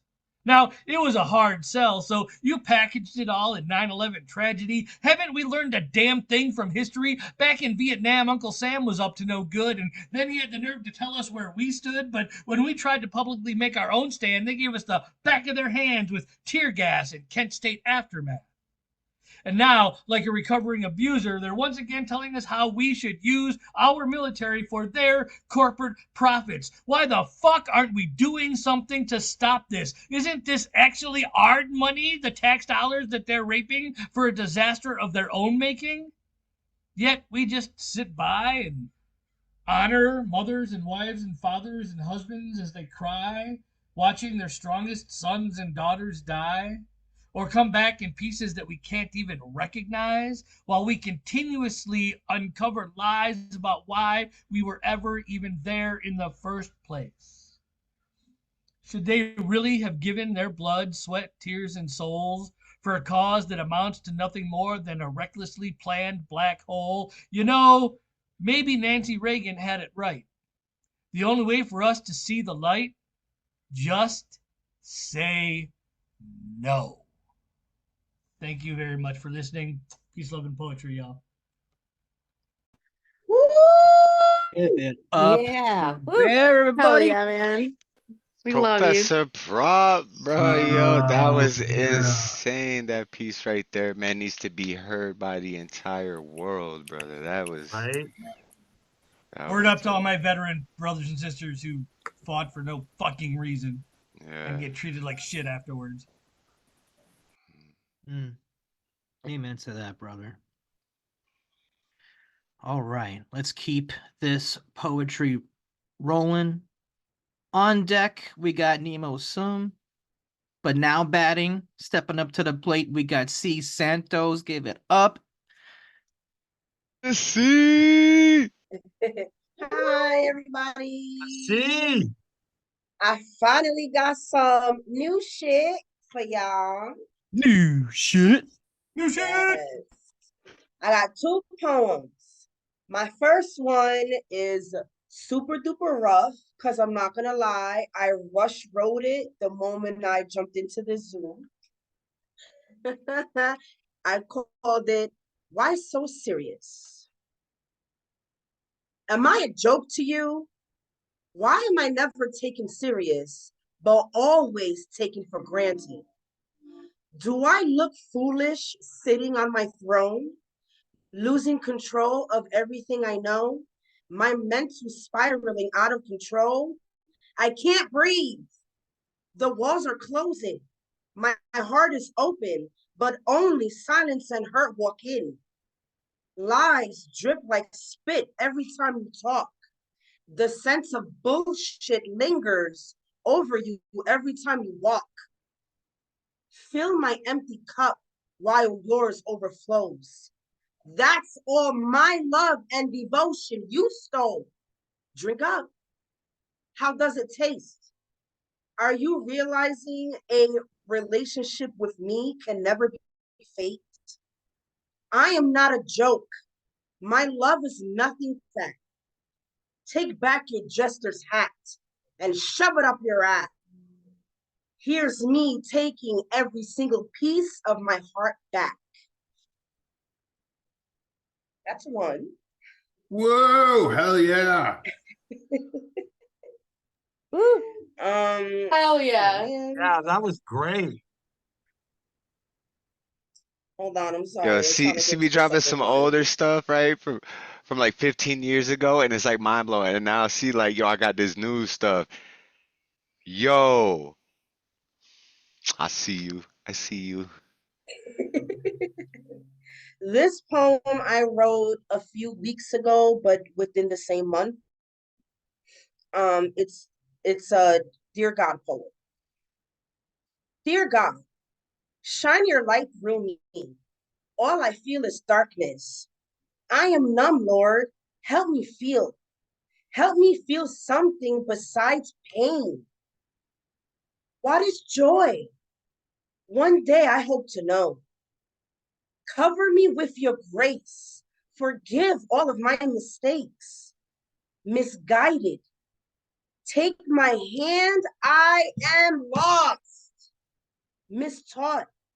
A little rough around the edges, but I still deserve to be loved and sought. I am on my knees. I cannot feel you. I cannot hear you. Please do not leave me in this web of being distraught. Fill my lungs with hope. Fill my cup with seeds of a future. Humble my thoughts. What is peace? A moment, a slice, a second, a breath? Breathe life into me, Lord. I've been dead too long. Break my chains of routine. Shake me awake so I can see. Shake my head around. Grant me a brain. Grant me a life that doesn't always feel like a big mistake. Thank you. Give it up, everybody, for Cee. See, Santos, yo, what, brother? Santos, Fire. yeah, Yeah, yeah, we Hey. love you. Yeah. All the love here. Thank you again. All right. Keeping the open mic rolling. On deck, we got Karen, but stepping up to the plate now, we got Nemo. Give it up for Nemo. Zoom, yeah. Hey. Oh, it's so good to be here. Um, I have an interweaving of micropoems, 6 of them. I came upon a great gate I had already passed some time ago on my heroic journey. And I found the stone, the key, and the lock, just as I had left them at the end of the test, covered in black soot. The key turns round, and nothing clicks, nothing happens. The puzzle solved, the lock broken, the magic spent. How can you love a tempest? How can you be tender in howling winds? How long can you stand in the driving rain before you have to retreat to the comfort of your true home, far away from the storm? I must have caught it from just the right angle, turned a bit faster than I was meant to, and I saw the seam just behind her ear. And when she turned back, I realized that her eyes were different colors, always had been. I'd just been too distracted to notice before. And her cheeks were different sizes, attached by pipes of different sizes. The one that held the upper portion of the left side of her face was polished chrome. It laced in and out of copper and iron and some polymer they make in some chemical plant in a dark corner of where my bad brain lives. When she spoke again, the telltale ticking of her tongue betrayed that the words that left her mouth were just an echo of something once said, once heard, and somewhere recorded to be remembered later. Do you know where the wild things are? I ate them. I went to where they were. They rolled their eyes and gnashed their teeth. I held them down and I devoured them, the wild things. They tasted like scared children and night terrors. The witch doctor shakes, standing by the dying fire, and wonders what value he has when his staff is broken and the dust in his bag was long ago spent. No farmer, miller, smith, or haberdasher, he cannot count more than the holy numbers. He doesn't know how to calm a horse or weave a basket. He isn't the best dancer in town, and he's only ever read scripture. He's never dug a ditch or bound a wound, never carried water from the well, never baked bread. He has never circled his opponent with a bronze sword clutched in his iron grip, waiting for the metallic tang of blood in his teeth. The witch doctor trembles, standing by the dying fire, and wonders what value he has now that his staff is broken and the dust in his bag was long ago spent. How delicate the attention of my muse. I'm lost in the moment, only to find she slipped away and left my ending empty. Thank you. Everybody, give it up for Nemo Sum. Nemo.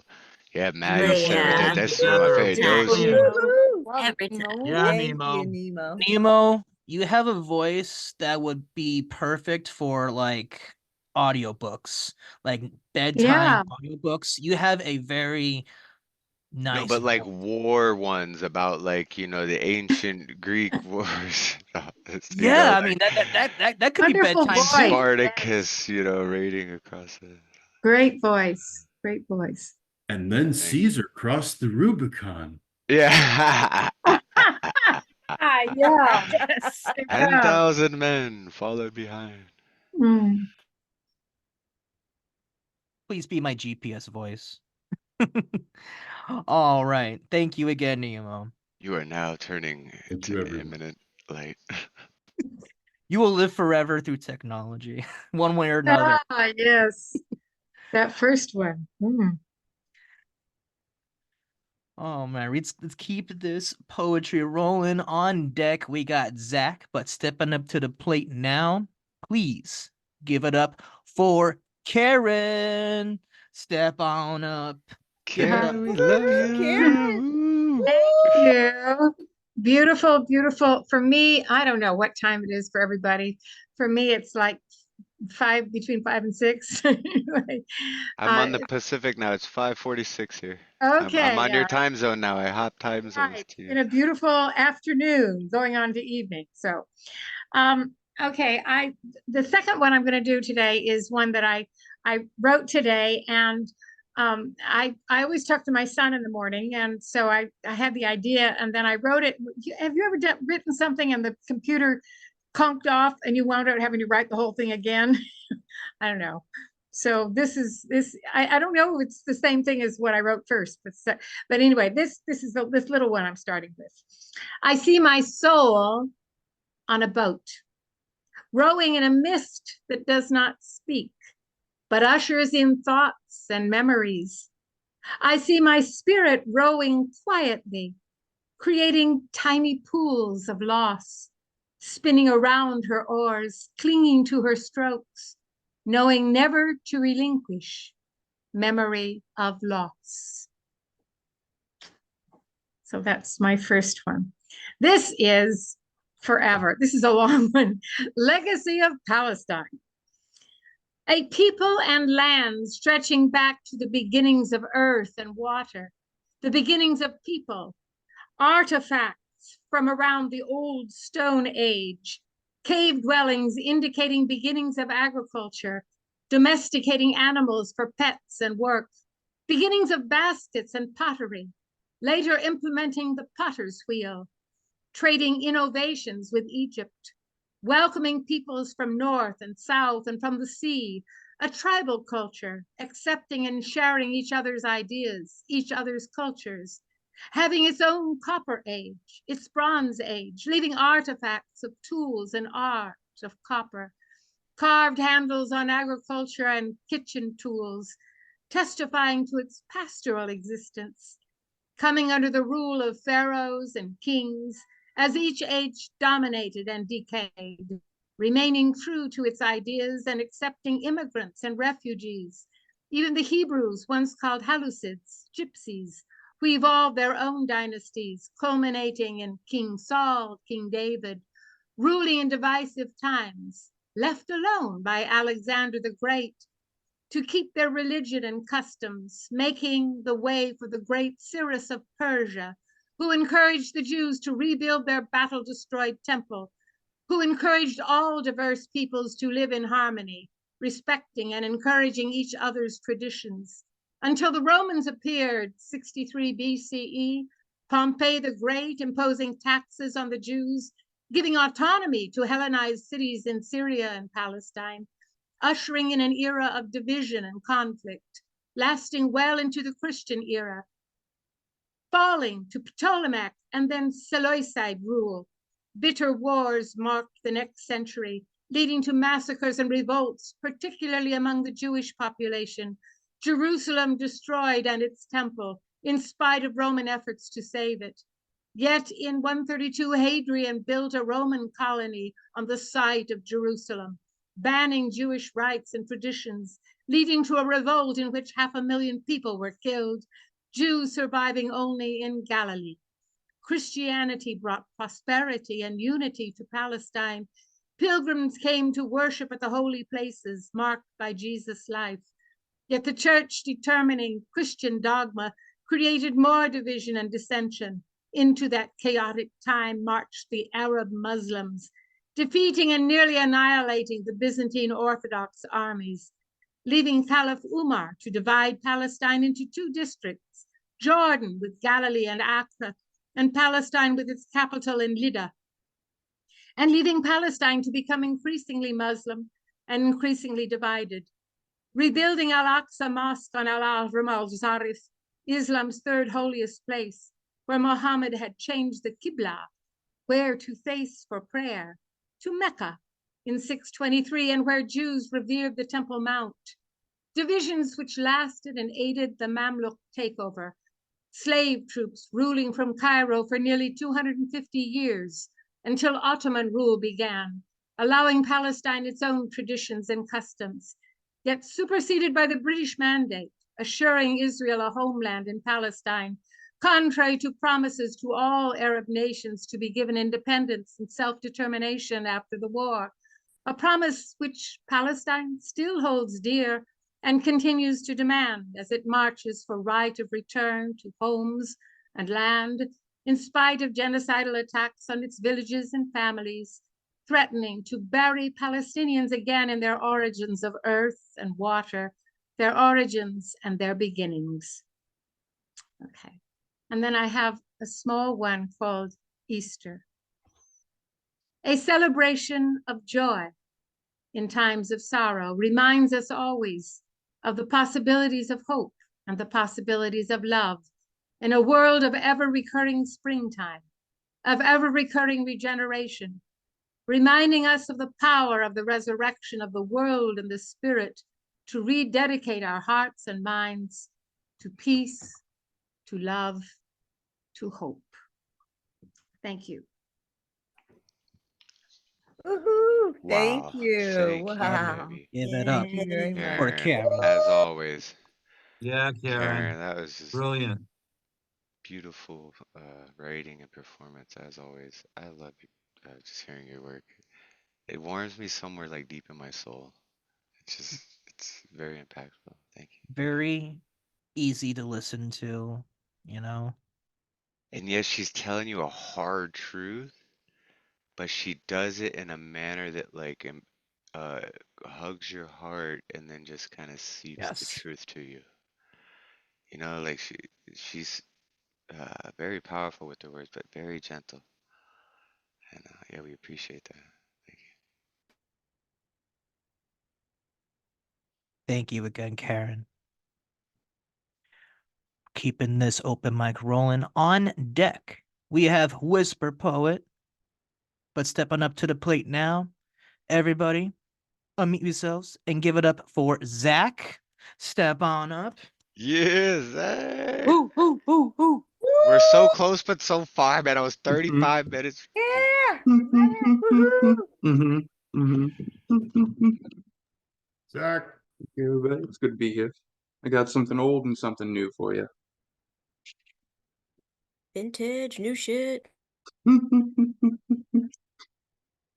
I dreamt of the Hermetic Order following a secondary Horus while searching shadows for a symphony, eloquent in its darkened beauty and trust falling into the abyss. She caught me triumphantly, released the sigh of ages, heard across the seven seas. My lungs next were to expel, as my legs finally felt rest. Running in place no more, there was a light at the end of the tunnel, green and humming. It said simply, exit. The chorus of strings called me. It was my symphony. And this is the last time I run.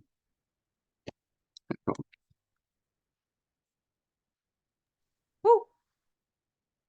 Nice. Thank That you. fucking last, and this is the last time I run.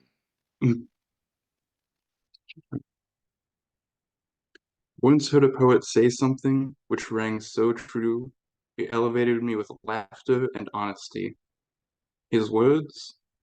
I used to want to date a girl so goth that she shit bats. And I still do. While searching the forest floor together where we come across bones of the past, there's such a raw beauty in those, making them into earrings or a necklace. It says even the dead things are beautiful. Everything serves a purpose. I could bury myself and let nature take its course. Let you dig me up and then find that even I, stripped of flesh, am still beautiful. Pluck off a rib bone, weave it into your hair, so that which protects my heart can reside next to your mind.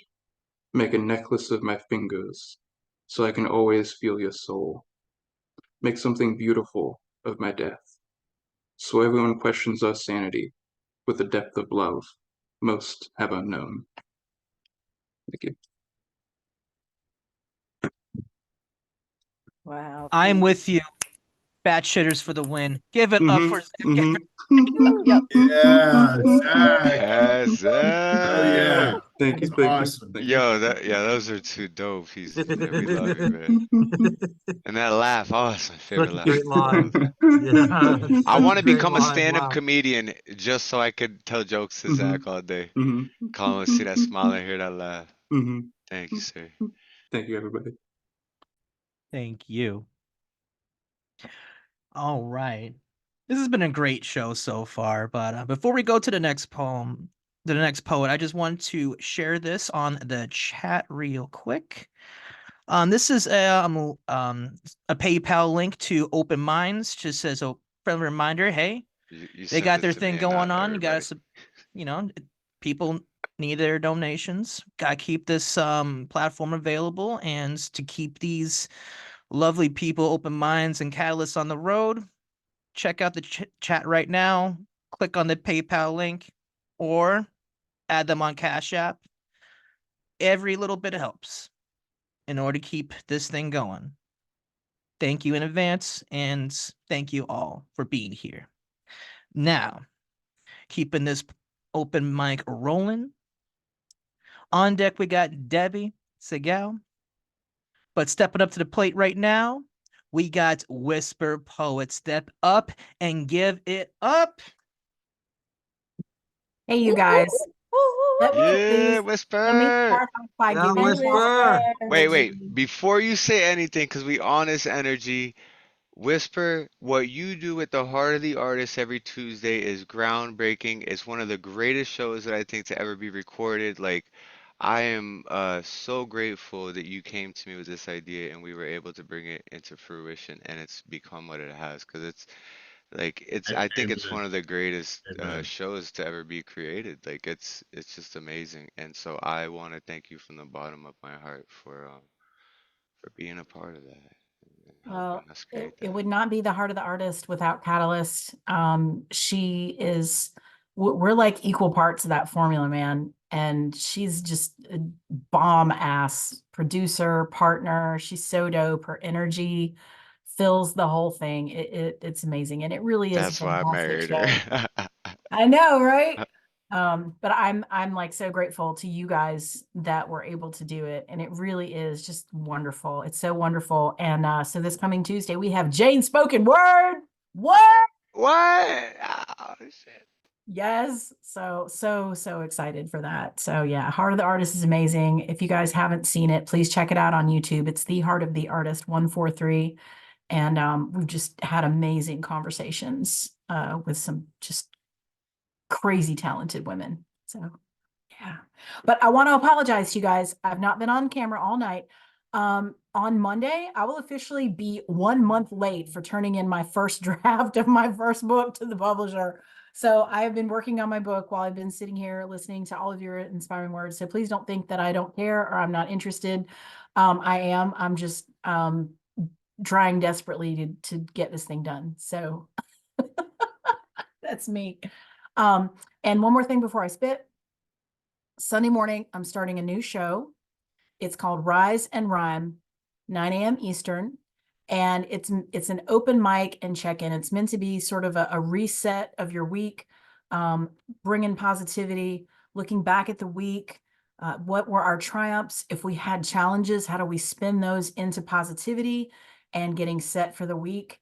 I have these absolutely catalysts you're going to flip when you see this.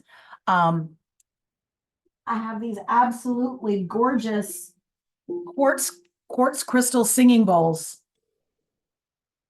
that I just got. One's blue and one's green. They're so beautiful. So I'm gonna, like noodle with those in the show. Affirmations, positive quotes. It's all about positivity. So please come have a little rise and rhyme with me on Sunday morning. And if you follow me on Instagram, I've got a reel for the show and the Zoom code. It's my personal Zoom, but it's the Zoom code's listed at the bottom. There's no password. So just come rise and rhyme with me on Sunday. Yeah, Rise and Rob with Whisper. That's it. Woo woo. Bring the positivity. 9 a.m. on a Sunday. Easter's 6 a.m. for me on a Sunday. Easter. Yeah. Unless I'm up all night on a Saturday, I I know, probably it's won't probably be not gonna rising. happen. Yeah. But I'll be there in spirit. You know, I'm always with you. I know. I love it. I love it. All right. So I'm gonna give you a sad one and then I'm gonna give you some funny because I don't ever want to leave you sad. All right. This is the sound of music. I'm driving in this car, trying to listen to music, but everything reminds me of you. I've tried to get you out of my head. I just can't. The missing pieces of my soul are a black hole that suck the grief into me like a drain in my chest.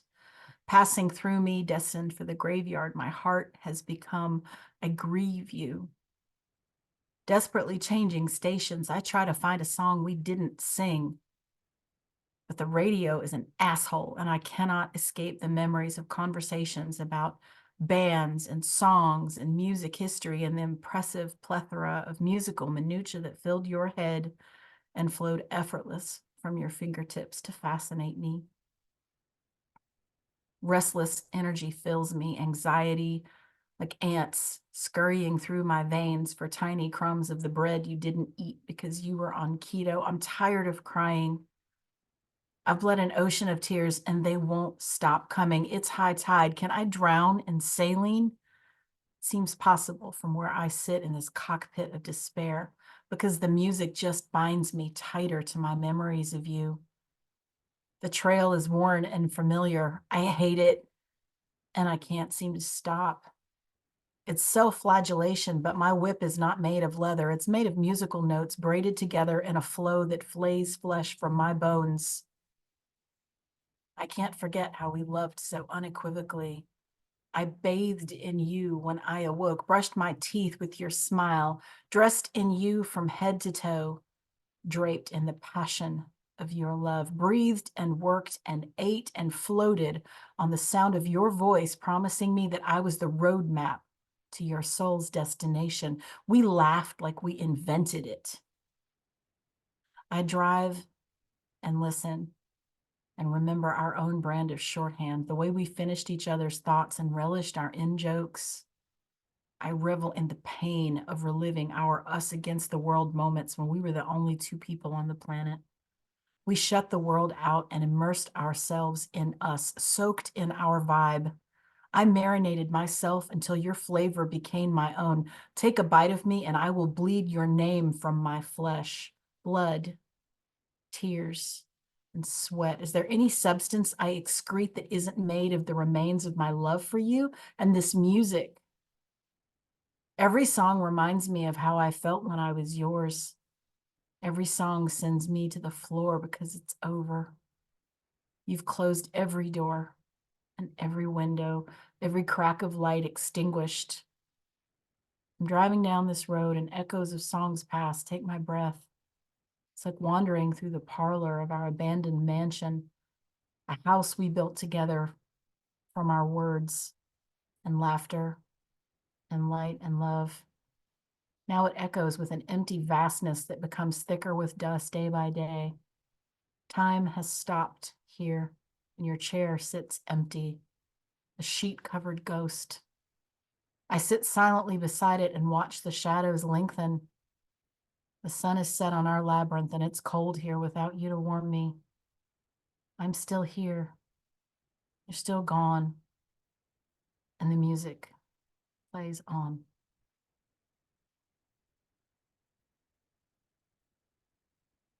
What the fuck, man. Dude. Like, Wow. that was that. I'm like, wow, Wow. that was fucking intense, man. That was great. All right, so I want to give you some fun, right? Because I don't want to leave you sad, right? Because ultimately we want to be happy and laugh and love each other. So I'm gonna give you a little dose of laughter here, okay? So this is of yogurt and electrocution. The perusal of my refrigerator door reveals my yogurt is expired, as in no longer fresh, as in today's date is past the date of safe consumption, not trying to manifest a state of colorectal dysfunction. So I sniff the yogurt and glance down into the cup at the nubbly surface, kind of like my thighs, kind of like my life. This yogurt has changed. This yogurt has expired, and now I'm triggered and generalizing because I've changed too. Am I now past my best use by date? I don't want to be pissed off about what's under my lid. I mean, I'm over 50.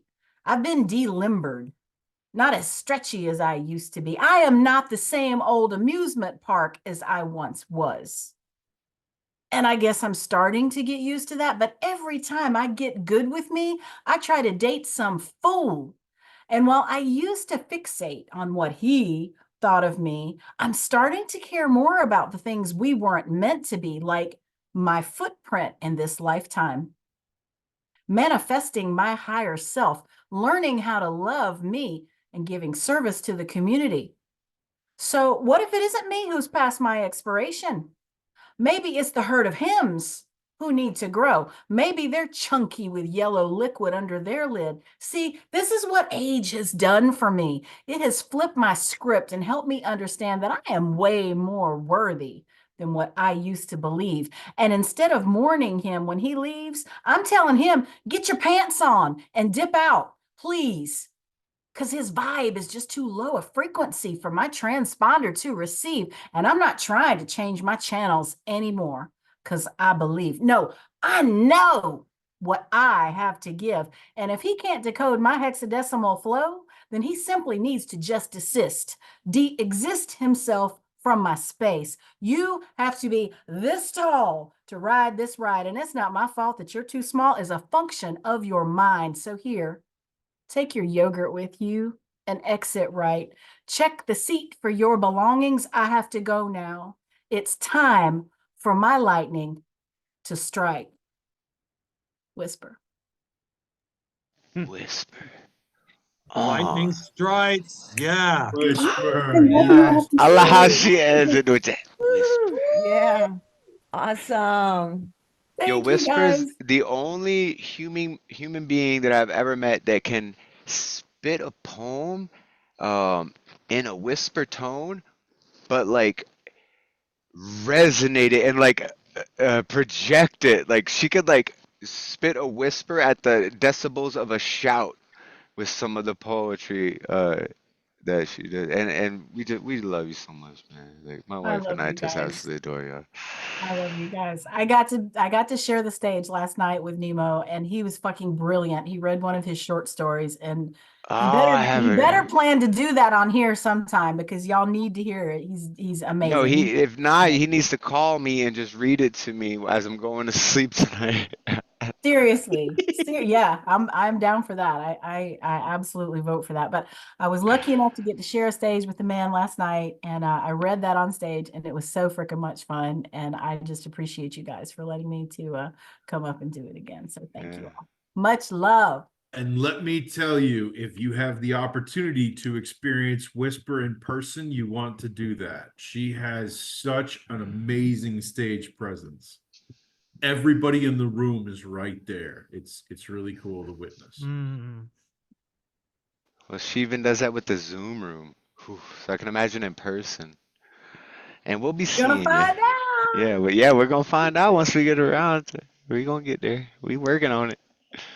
But thank you guys so much. We all gonna find out. Yeah. I love you.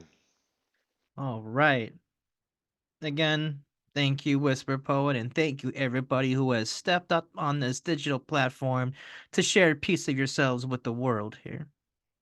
We love y'all. Now, as we're wrapping up the first round, we got 2 poets left. On deck, we got CP Mays. Stick around for that. You will not regret it. But coming up to the plate, this poet's known by a couple of names, couple of titles: Dope, Poet, and Baby. Mattie, step up to the plate and share us some of your work. Give it up. Hi guys. We Hi, love I you, love y'all. That was such a Maddie. sweet intro. Hi. I have a question. Can you guys see me if I go out here and I go to my notes? Does my camera stay on? Let's see. Are you in your notes now? We can Yeah. see you. Sick. Okay. Yeah, so unfortunately I have some cheesy poems for you guys today. All right, whatever. They're about a boy, obviously. When I picture Utah, I see aloe everywhere. Ice pack, stocking stuffers full of confetti. There's this guy. If I were ever burned before, this fire feels different, like camp, like summer sun instead. If it rained, I'd dance with him outside. I'd strip down and run through the door into puddles till muddy laugh and mess. And I felt this before. I mean, I'd play his songs on my speakers, dancing alone in the kitchen while he's all the way in Lehigh. I don't know why I want to, but I'd wash the seasons off him if he'd let me, if he'd have this. I mean, who knows about April? I mean, there's milk in the fridge, and I trust my breath enough to know I'm not sprinting towards a painting of a watercolor sunset. I mean, I'd wash the ash out of my hair. I'd let him too. Let the flames lick again and again till the the wounds kick up and we are consumed in a pink fire that feels like aloe. Like how I picture Utah, like he's the whole city of Lehigh. And I'd imagine it wouldn't hurt for the first time in a while. I wouldn't inch back. I wouldn't flinch. I haven't wanted to touch fire this bad since 9th grade choir when we hit a 16-part split and I ignited. Guess I'll jump in too. I don't want to fan the flame, but it keeps growing, so I guess I'll let it. Hold my breath. Poem. God damn. Wow, Mattie. Yeah, wow. Mattie. Maddie. I don't know. Okay. That's Also, all I hold on. wrote. Wait. Before you spit this second piece, I want to let you know that Princess's eyes are doing amazing. Yay! Like they're all Yay! cleared up. She's doing Good. so good, and I think it was just because you said, "Well, I'll pay for her to go to the vet if she needs." Oh, And I'm just so hearing fucking your happy voice and she's you doing telling good. her that on that video chat there, like gave her like the strength to overcome. So I want to thank you for that. And then And yeah, I I want to just hear want it to again. tell you how fucking fantastic you look. I know a couple weeks Yeah. ago you didn't like your hair. Girl, you are rocking this, and I feel so 1920s, like so Fitzgerald. I want to see you in like a flapper dress and just, got a oh my mullet. God. Yes, I dig it so hard. Oh, Oh, see, fuck now you're yeah. rocker girl. Oh my Fuck God. yeah. I got a mullet Yes. and I got the color corrected today and because I went to get my hair cut and this lady like fucked me up. Like she fucked up my hair and it's okay because it's just hair. It'll grow back. But oh my God, it was such a knock to my confidence because I was like, holy shit, I barely had enough hair to begin with, and she just chopped and I got like, and it's like the first time I'm trying to like I'm finally like feeling like I'm stepping back into and like embracing femininity, and they're like, how about we cut all your hair off? Universe was like, cut all your hair off, Yeah. and then we'll see how you do Embrace with it, that. but yeah. No, you look so dope though when you just flecked out your Thanks. hair like that. Like was like, oh, like that shit. You rocking it, yo. You rocking it. You Thanks. rocking That's it. so nice. The hair Thank is you guys. dope. I love you guys. Yeah, the I hair love is you. fucking You're dope. so sweet. You guys are so sweet because I hate it. So thank you. You are beautiful no matter what you do, because that Thanks. beauty inside of you just fucking squirts out of every ear hole, nose hole, mouth, eye, chakra. You're just beautiful. You're a beautiful soul. You're beautiful outside and in, including your cute, choppy little rocker girl hair. Thank you. I love So you. nice. I love you guys so much. I love you guys. I have one more tiny one if you want. It's more cheese. Okay. Wait, where'd you go? Okay. Hold, please. There you go. I dreamt my ears were burning. My name running off your tongue at light speed, split wood in the forest. I dreamt a willow tree lifted its head to watch the sunset. I dreamt my hair turning river green, you woven in between the streams, a chorus of crickets, two tall boys on the porch chillin', lilac dripping from my mouth, spoiled rotten, giving our gift horses concerts in the summer, turning younger as all the gray sprouts. Poem. Oh my God, that line about lilac dripping from my mouth. Oh, Yeah. Jesus, I need You guys it. hype me up so much. I love you guys so much. Thank you. We love you too, This Mattie. up. Give it up for Mattie, everybody. Unmute Yeah. yourself. Bruh, bruh, bruh. Yeah. Mattie! I want a jigsaw Hey. puzzle of Mattie lines and just like roll Oh, them around on fuck, the that would table be and put cool, them man. together and make Yeah. puzzles. Fuck, that would be dope. Thanks, still love you guys. Thank you again. And thank you, everybody, for keeping this open mic, the open mic on Friday nights. All right. So we have a new poet on the list. But before we get to them, on deck, we got Easter. But coming up to the stage, give it up for CP Mays. Yeah. Yeah. Yeah. Ooh, ooh, ooh. Ow, ow. Drop yourselves in. Yeah, everybody buckle up tight. CP. Grooves. Yeah. We're not Okay. ready. Let's see what kind of magic I can pull. I don't know. You want to share screen? Like one of the poems I haven't Yeah. put in format yet. But if you want to share screens, I'll. Hey, Dre, can you make CP co-host? I know Tom's got a kick out of reading it while I was reading it. Well, last time. it's because like I hear your words and it's so interesting to see how you process that because everyone has their own writing style, right? Like I'll put commas or dots or line breaks at certain points, and the way you'll pull those like half words, like it's kind of like elementals, but like where you do like that, you have like your signature like word flip, right? Where you'll use the word in one way and then flip it to the other. And so to see like things like just little things like that, like on the page and to see how you process it helps my writing. You know what I mean? Oh, So okay. I You should be appreciate able it. to screen share now. Sorry about that, but I just adjusted it so that you are a co-host. Oh shit! I can save the world as a co-host. Watch. Yeah, buddy. Yeah. Share screen. This is my second. I don't know, macro triptych. I don't know. It's longer than Nemo's joint. So, yeah. Let's see if we can make magic happen. It goes like this. Y'all can see the poem? All right, cool. Yeah. 3 poems, thematically similar. And here we go. He was waiting for something. A black train from behind, a side swipe from the wind. When he first met you, he was a heart car crash spinning out of control, doing donuts around his halo.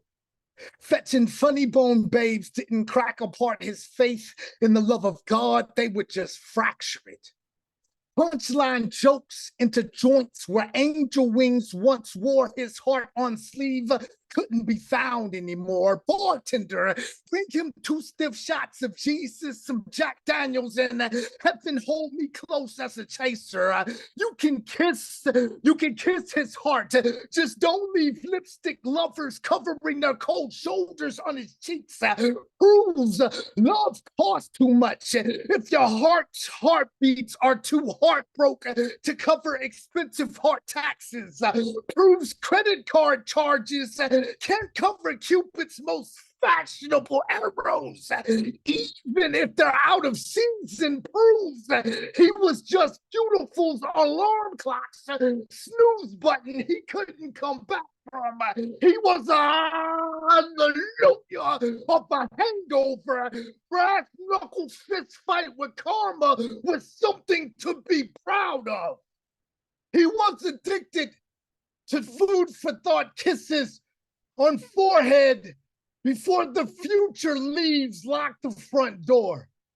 He was a lover of ladies who he would let down easy for egos too high on themselves deserved it. Don't get me wrong. Beautiful women loved the way his smile could light up a room. Don't get me wrong.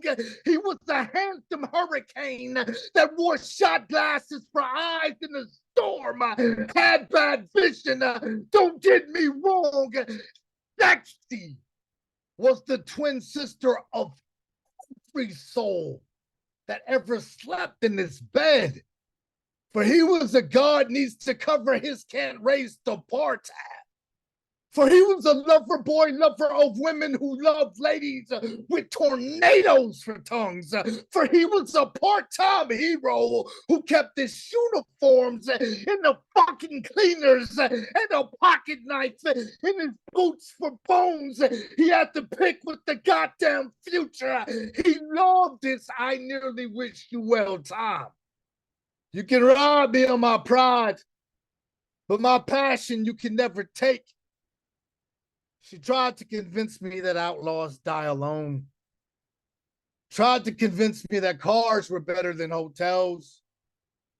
Tried to blow job my trick candle and failed miserably. She felt as if she had a body that angels in heaven would go window shopping for.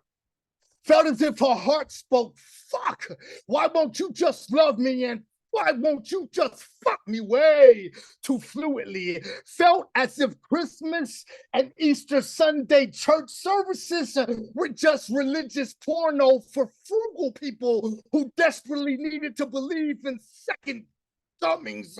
She needed a smile that wouldn't crack under pressure. She needed that garter belt she hung her virginity from. She needed to know what I knew she didn't know already.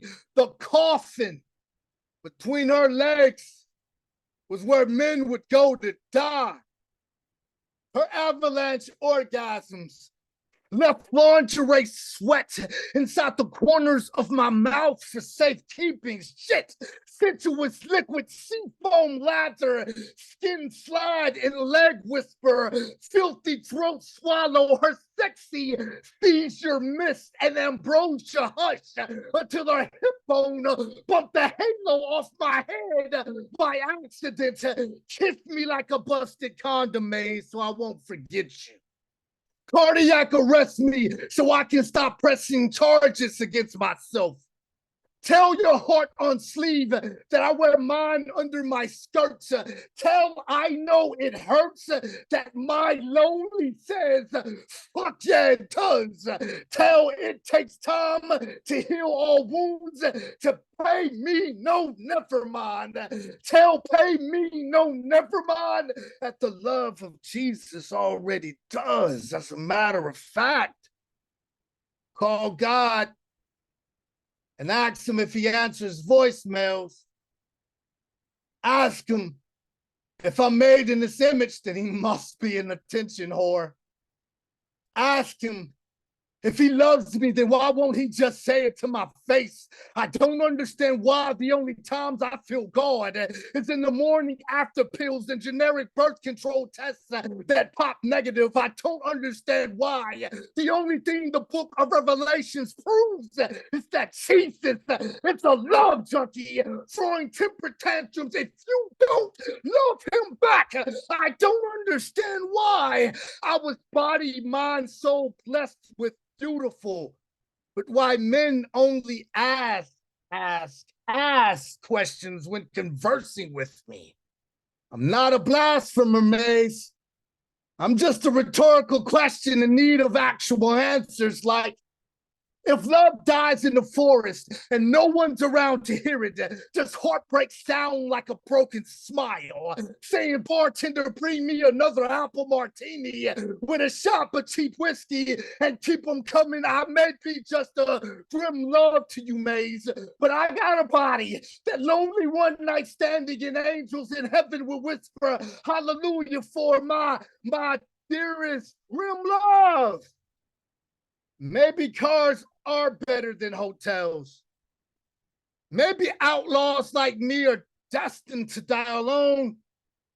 Maybe if you didn't try to blow job my trick candle, and maybe if you didn't fail so miserably, their low self-esteem would actually receive a standing ovation from me.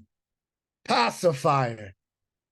There's a broken key inside the headlocks of my insanity. There's a suicide bomber begging the bourbon beneath the bottom of my breath not to tilt my halo back and blow the John the Baptist out the back of my brain. There's shadow ghosts of gorgeous drop-dead hallelujahs hanging chandelier French kisses over my tongue. I stopped inhuman 2 decades, 2 Marine Corps murder trials, 2 long decades of damn near nightly nightmares ago. There's messy sheets, rough drafting dream edits, playing possum with my poetry, replacing putting pussy on a pedestal. I'll probably pass out drunk in this poem.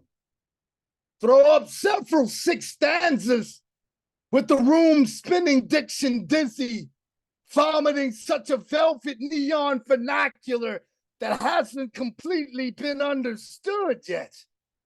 A watercolor construction paper statue I am, waiting for somebody to blow my spine back into place. Waiting on the fear, struggling with my hope to stop 2-stepping across the dance floor of my brain. Waiting on, God damn it, why won't you just love me? Self-esteem to stop walking out that door. I need Jesus to kiss my glass chamber eyes. I need to stop asking the future to show me what's under her skirt or skirt away. I think tomorrow's gonna be a better day to stop making promises. It's gonna break. I need her camera lens lips to stop puckering up pictures of me when my dreams are out of focus. I need the mouth of a math major to explain to me why 1 + you always equals you're going to leave me too soon. I need Jesus to kiss my glass chamber eyes. Promise the tears I refuse to cry that it's okay to defy death. I said it's okay to defy death. I smell like sheet music. Feel as if I keep my emotions bottled up long enough. My second guesses, short sights, and second comings will age into a very, very, very fine wine.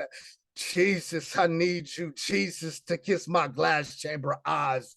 Jesus, I feel like sheet music. Thank y'all. Holy How would you even play that? If CP was sheet music, how would you even fucking play? What instrument would you even begin with? Oh. You'd need 8 hands at least. I mean, at least 8 hands. Yeah. Can you imagine CP played out as sheet music? Wow. Fuck.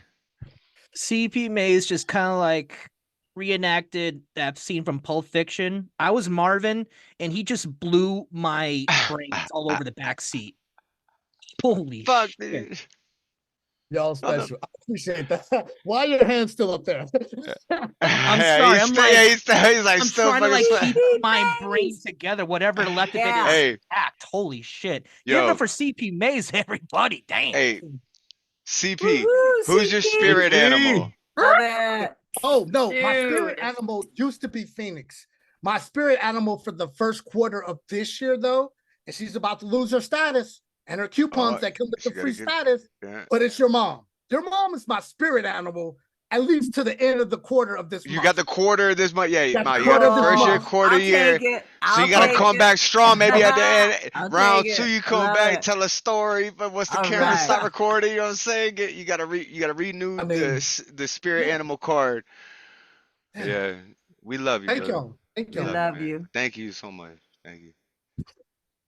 I feel human. Thank you again. And Thank thank you, y'all. everybody, for your poetry. This has been an awesome night.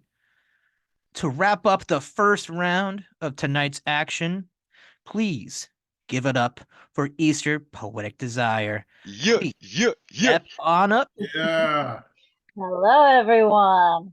All right, quickly figuring out what I should read. All right, we'll go with these. First one is Poetry at Gunpoint. I'm sitting here, drawing a blank, as you request me to pull from my poetic tank thoughts surrounding an idea, a picture, a writing prompt given needing my poetic answer. Still, I'm shooting blanks as I begin to fire leaded ink drawn from this pen of poetic desire, scribbling anxiously as to my head is held the barrel of writer's block, inspiration shelled. Several rounds misfire, missing its intended target, targets of perspective from which to choose a poetic bandit. Once that bandit has met my poetic eye's crosshairs, there's no escaping capture, for of your truth I'm now aware. The barrel of writer's block no longer impairs my vision. Inspiration's shell becomes bang, inspiration in motion, moving in forward motion to its intended target of poetry, bobbing and weaving the roadblocks of creativity. This poet held hostage to poetry at gunpoint escapes the mind's prison, finds a unique viewpoint. As convict of poetic paralysis, makes a remarkable recovery through poetry at gunpoint comes unexpected prime poetry. All right. And now we're going to switch it up to love at gunpoint. He's unarmed, no weapons, just armed with a heart aiming love towards 2, not 1. He's being a lover, not a fighter. Well, rather a lover finding battles within to find ways to win, to not surrender his bender, hearts run through a blender, no longer wanting to be a pretender, but now a defender.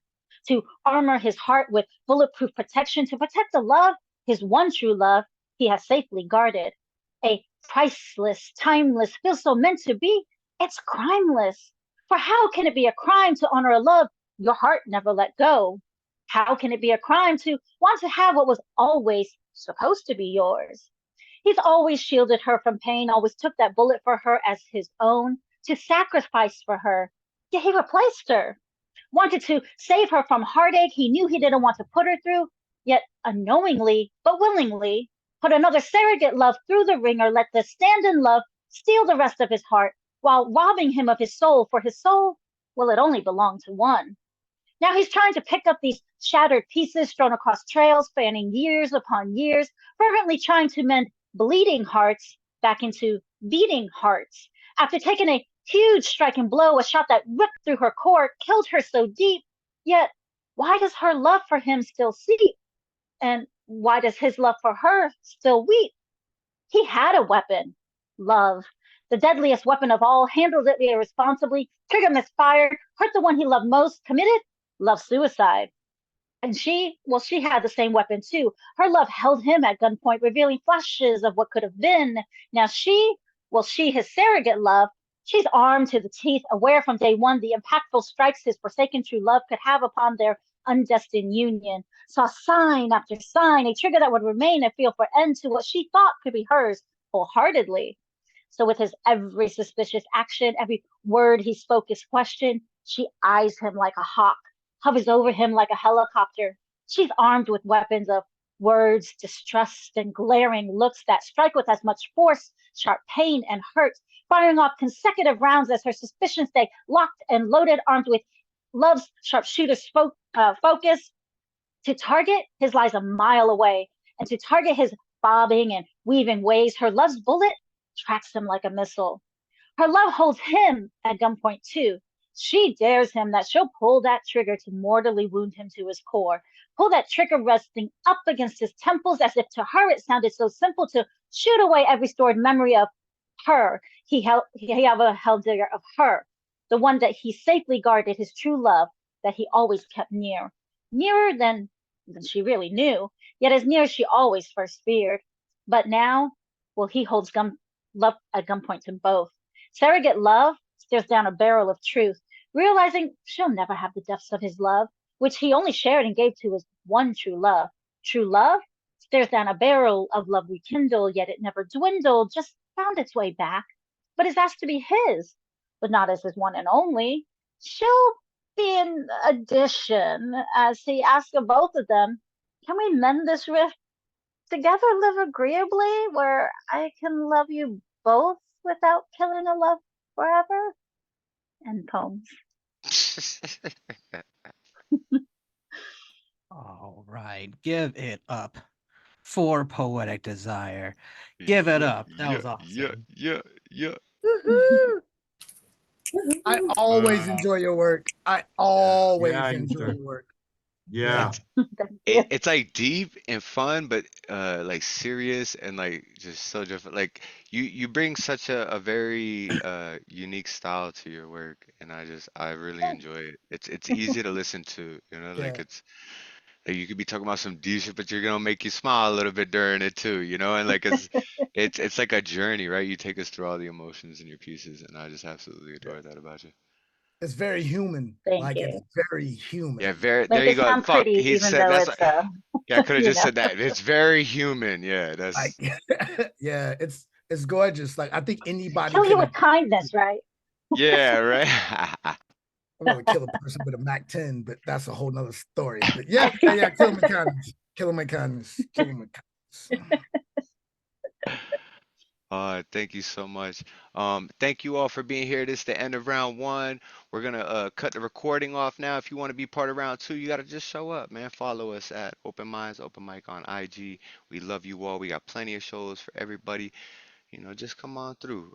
Dre, thank you for being co-host. If you want to close out the show, I'd really appreciate it, brother. All right, this concludes another online show of Open Minds, Open Mic. For anyone who's watching on YouTube, Facebook, or any other social media, stick around for next week. Same bad time, same bad channel, 7 p.m. Eastern Time. For any other info, check us out on Facebook, on Instagram at Open Minds Open Mic. Until then, thank you all for showing up. And now we're going to conclude this recording. Peace, y'all.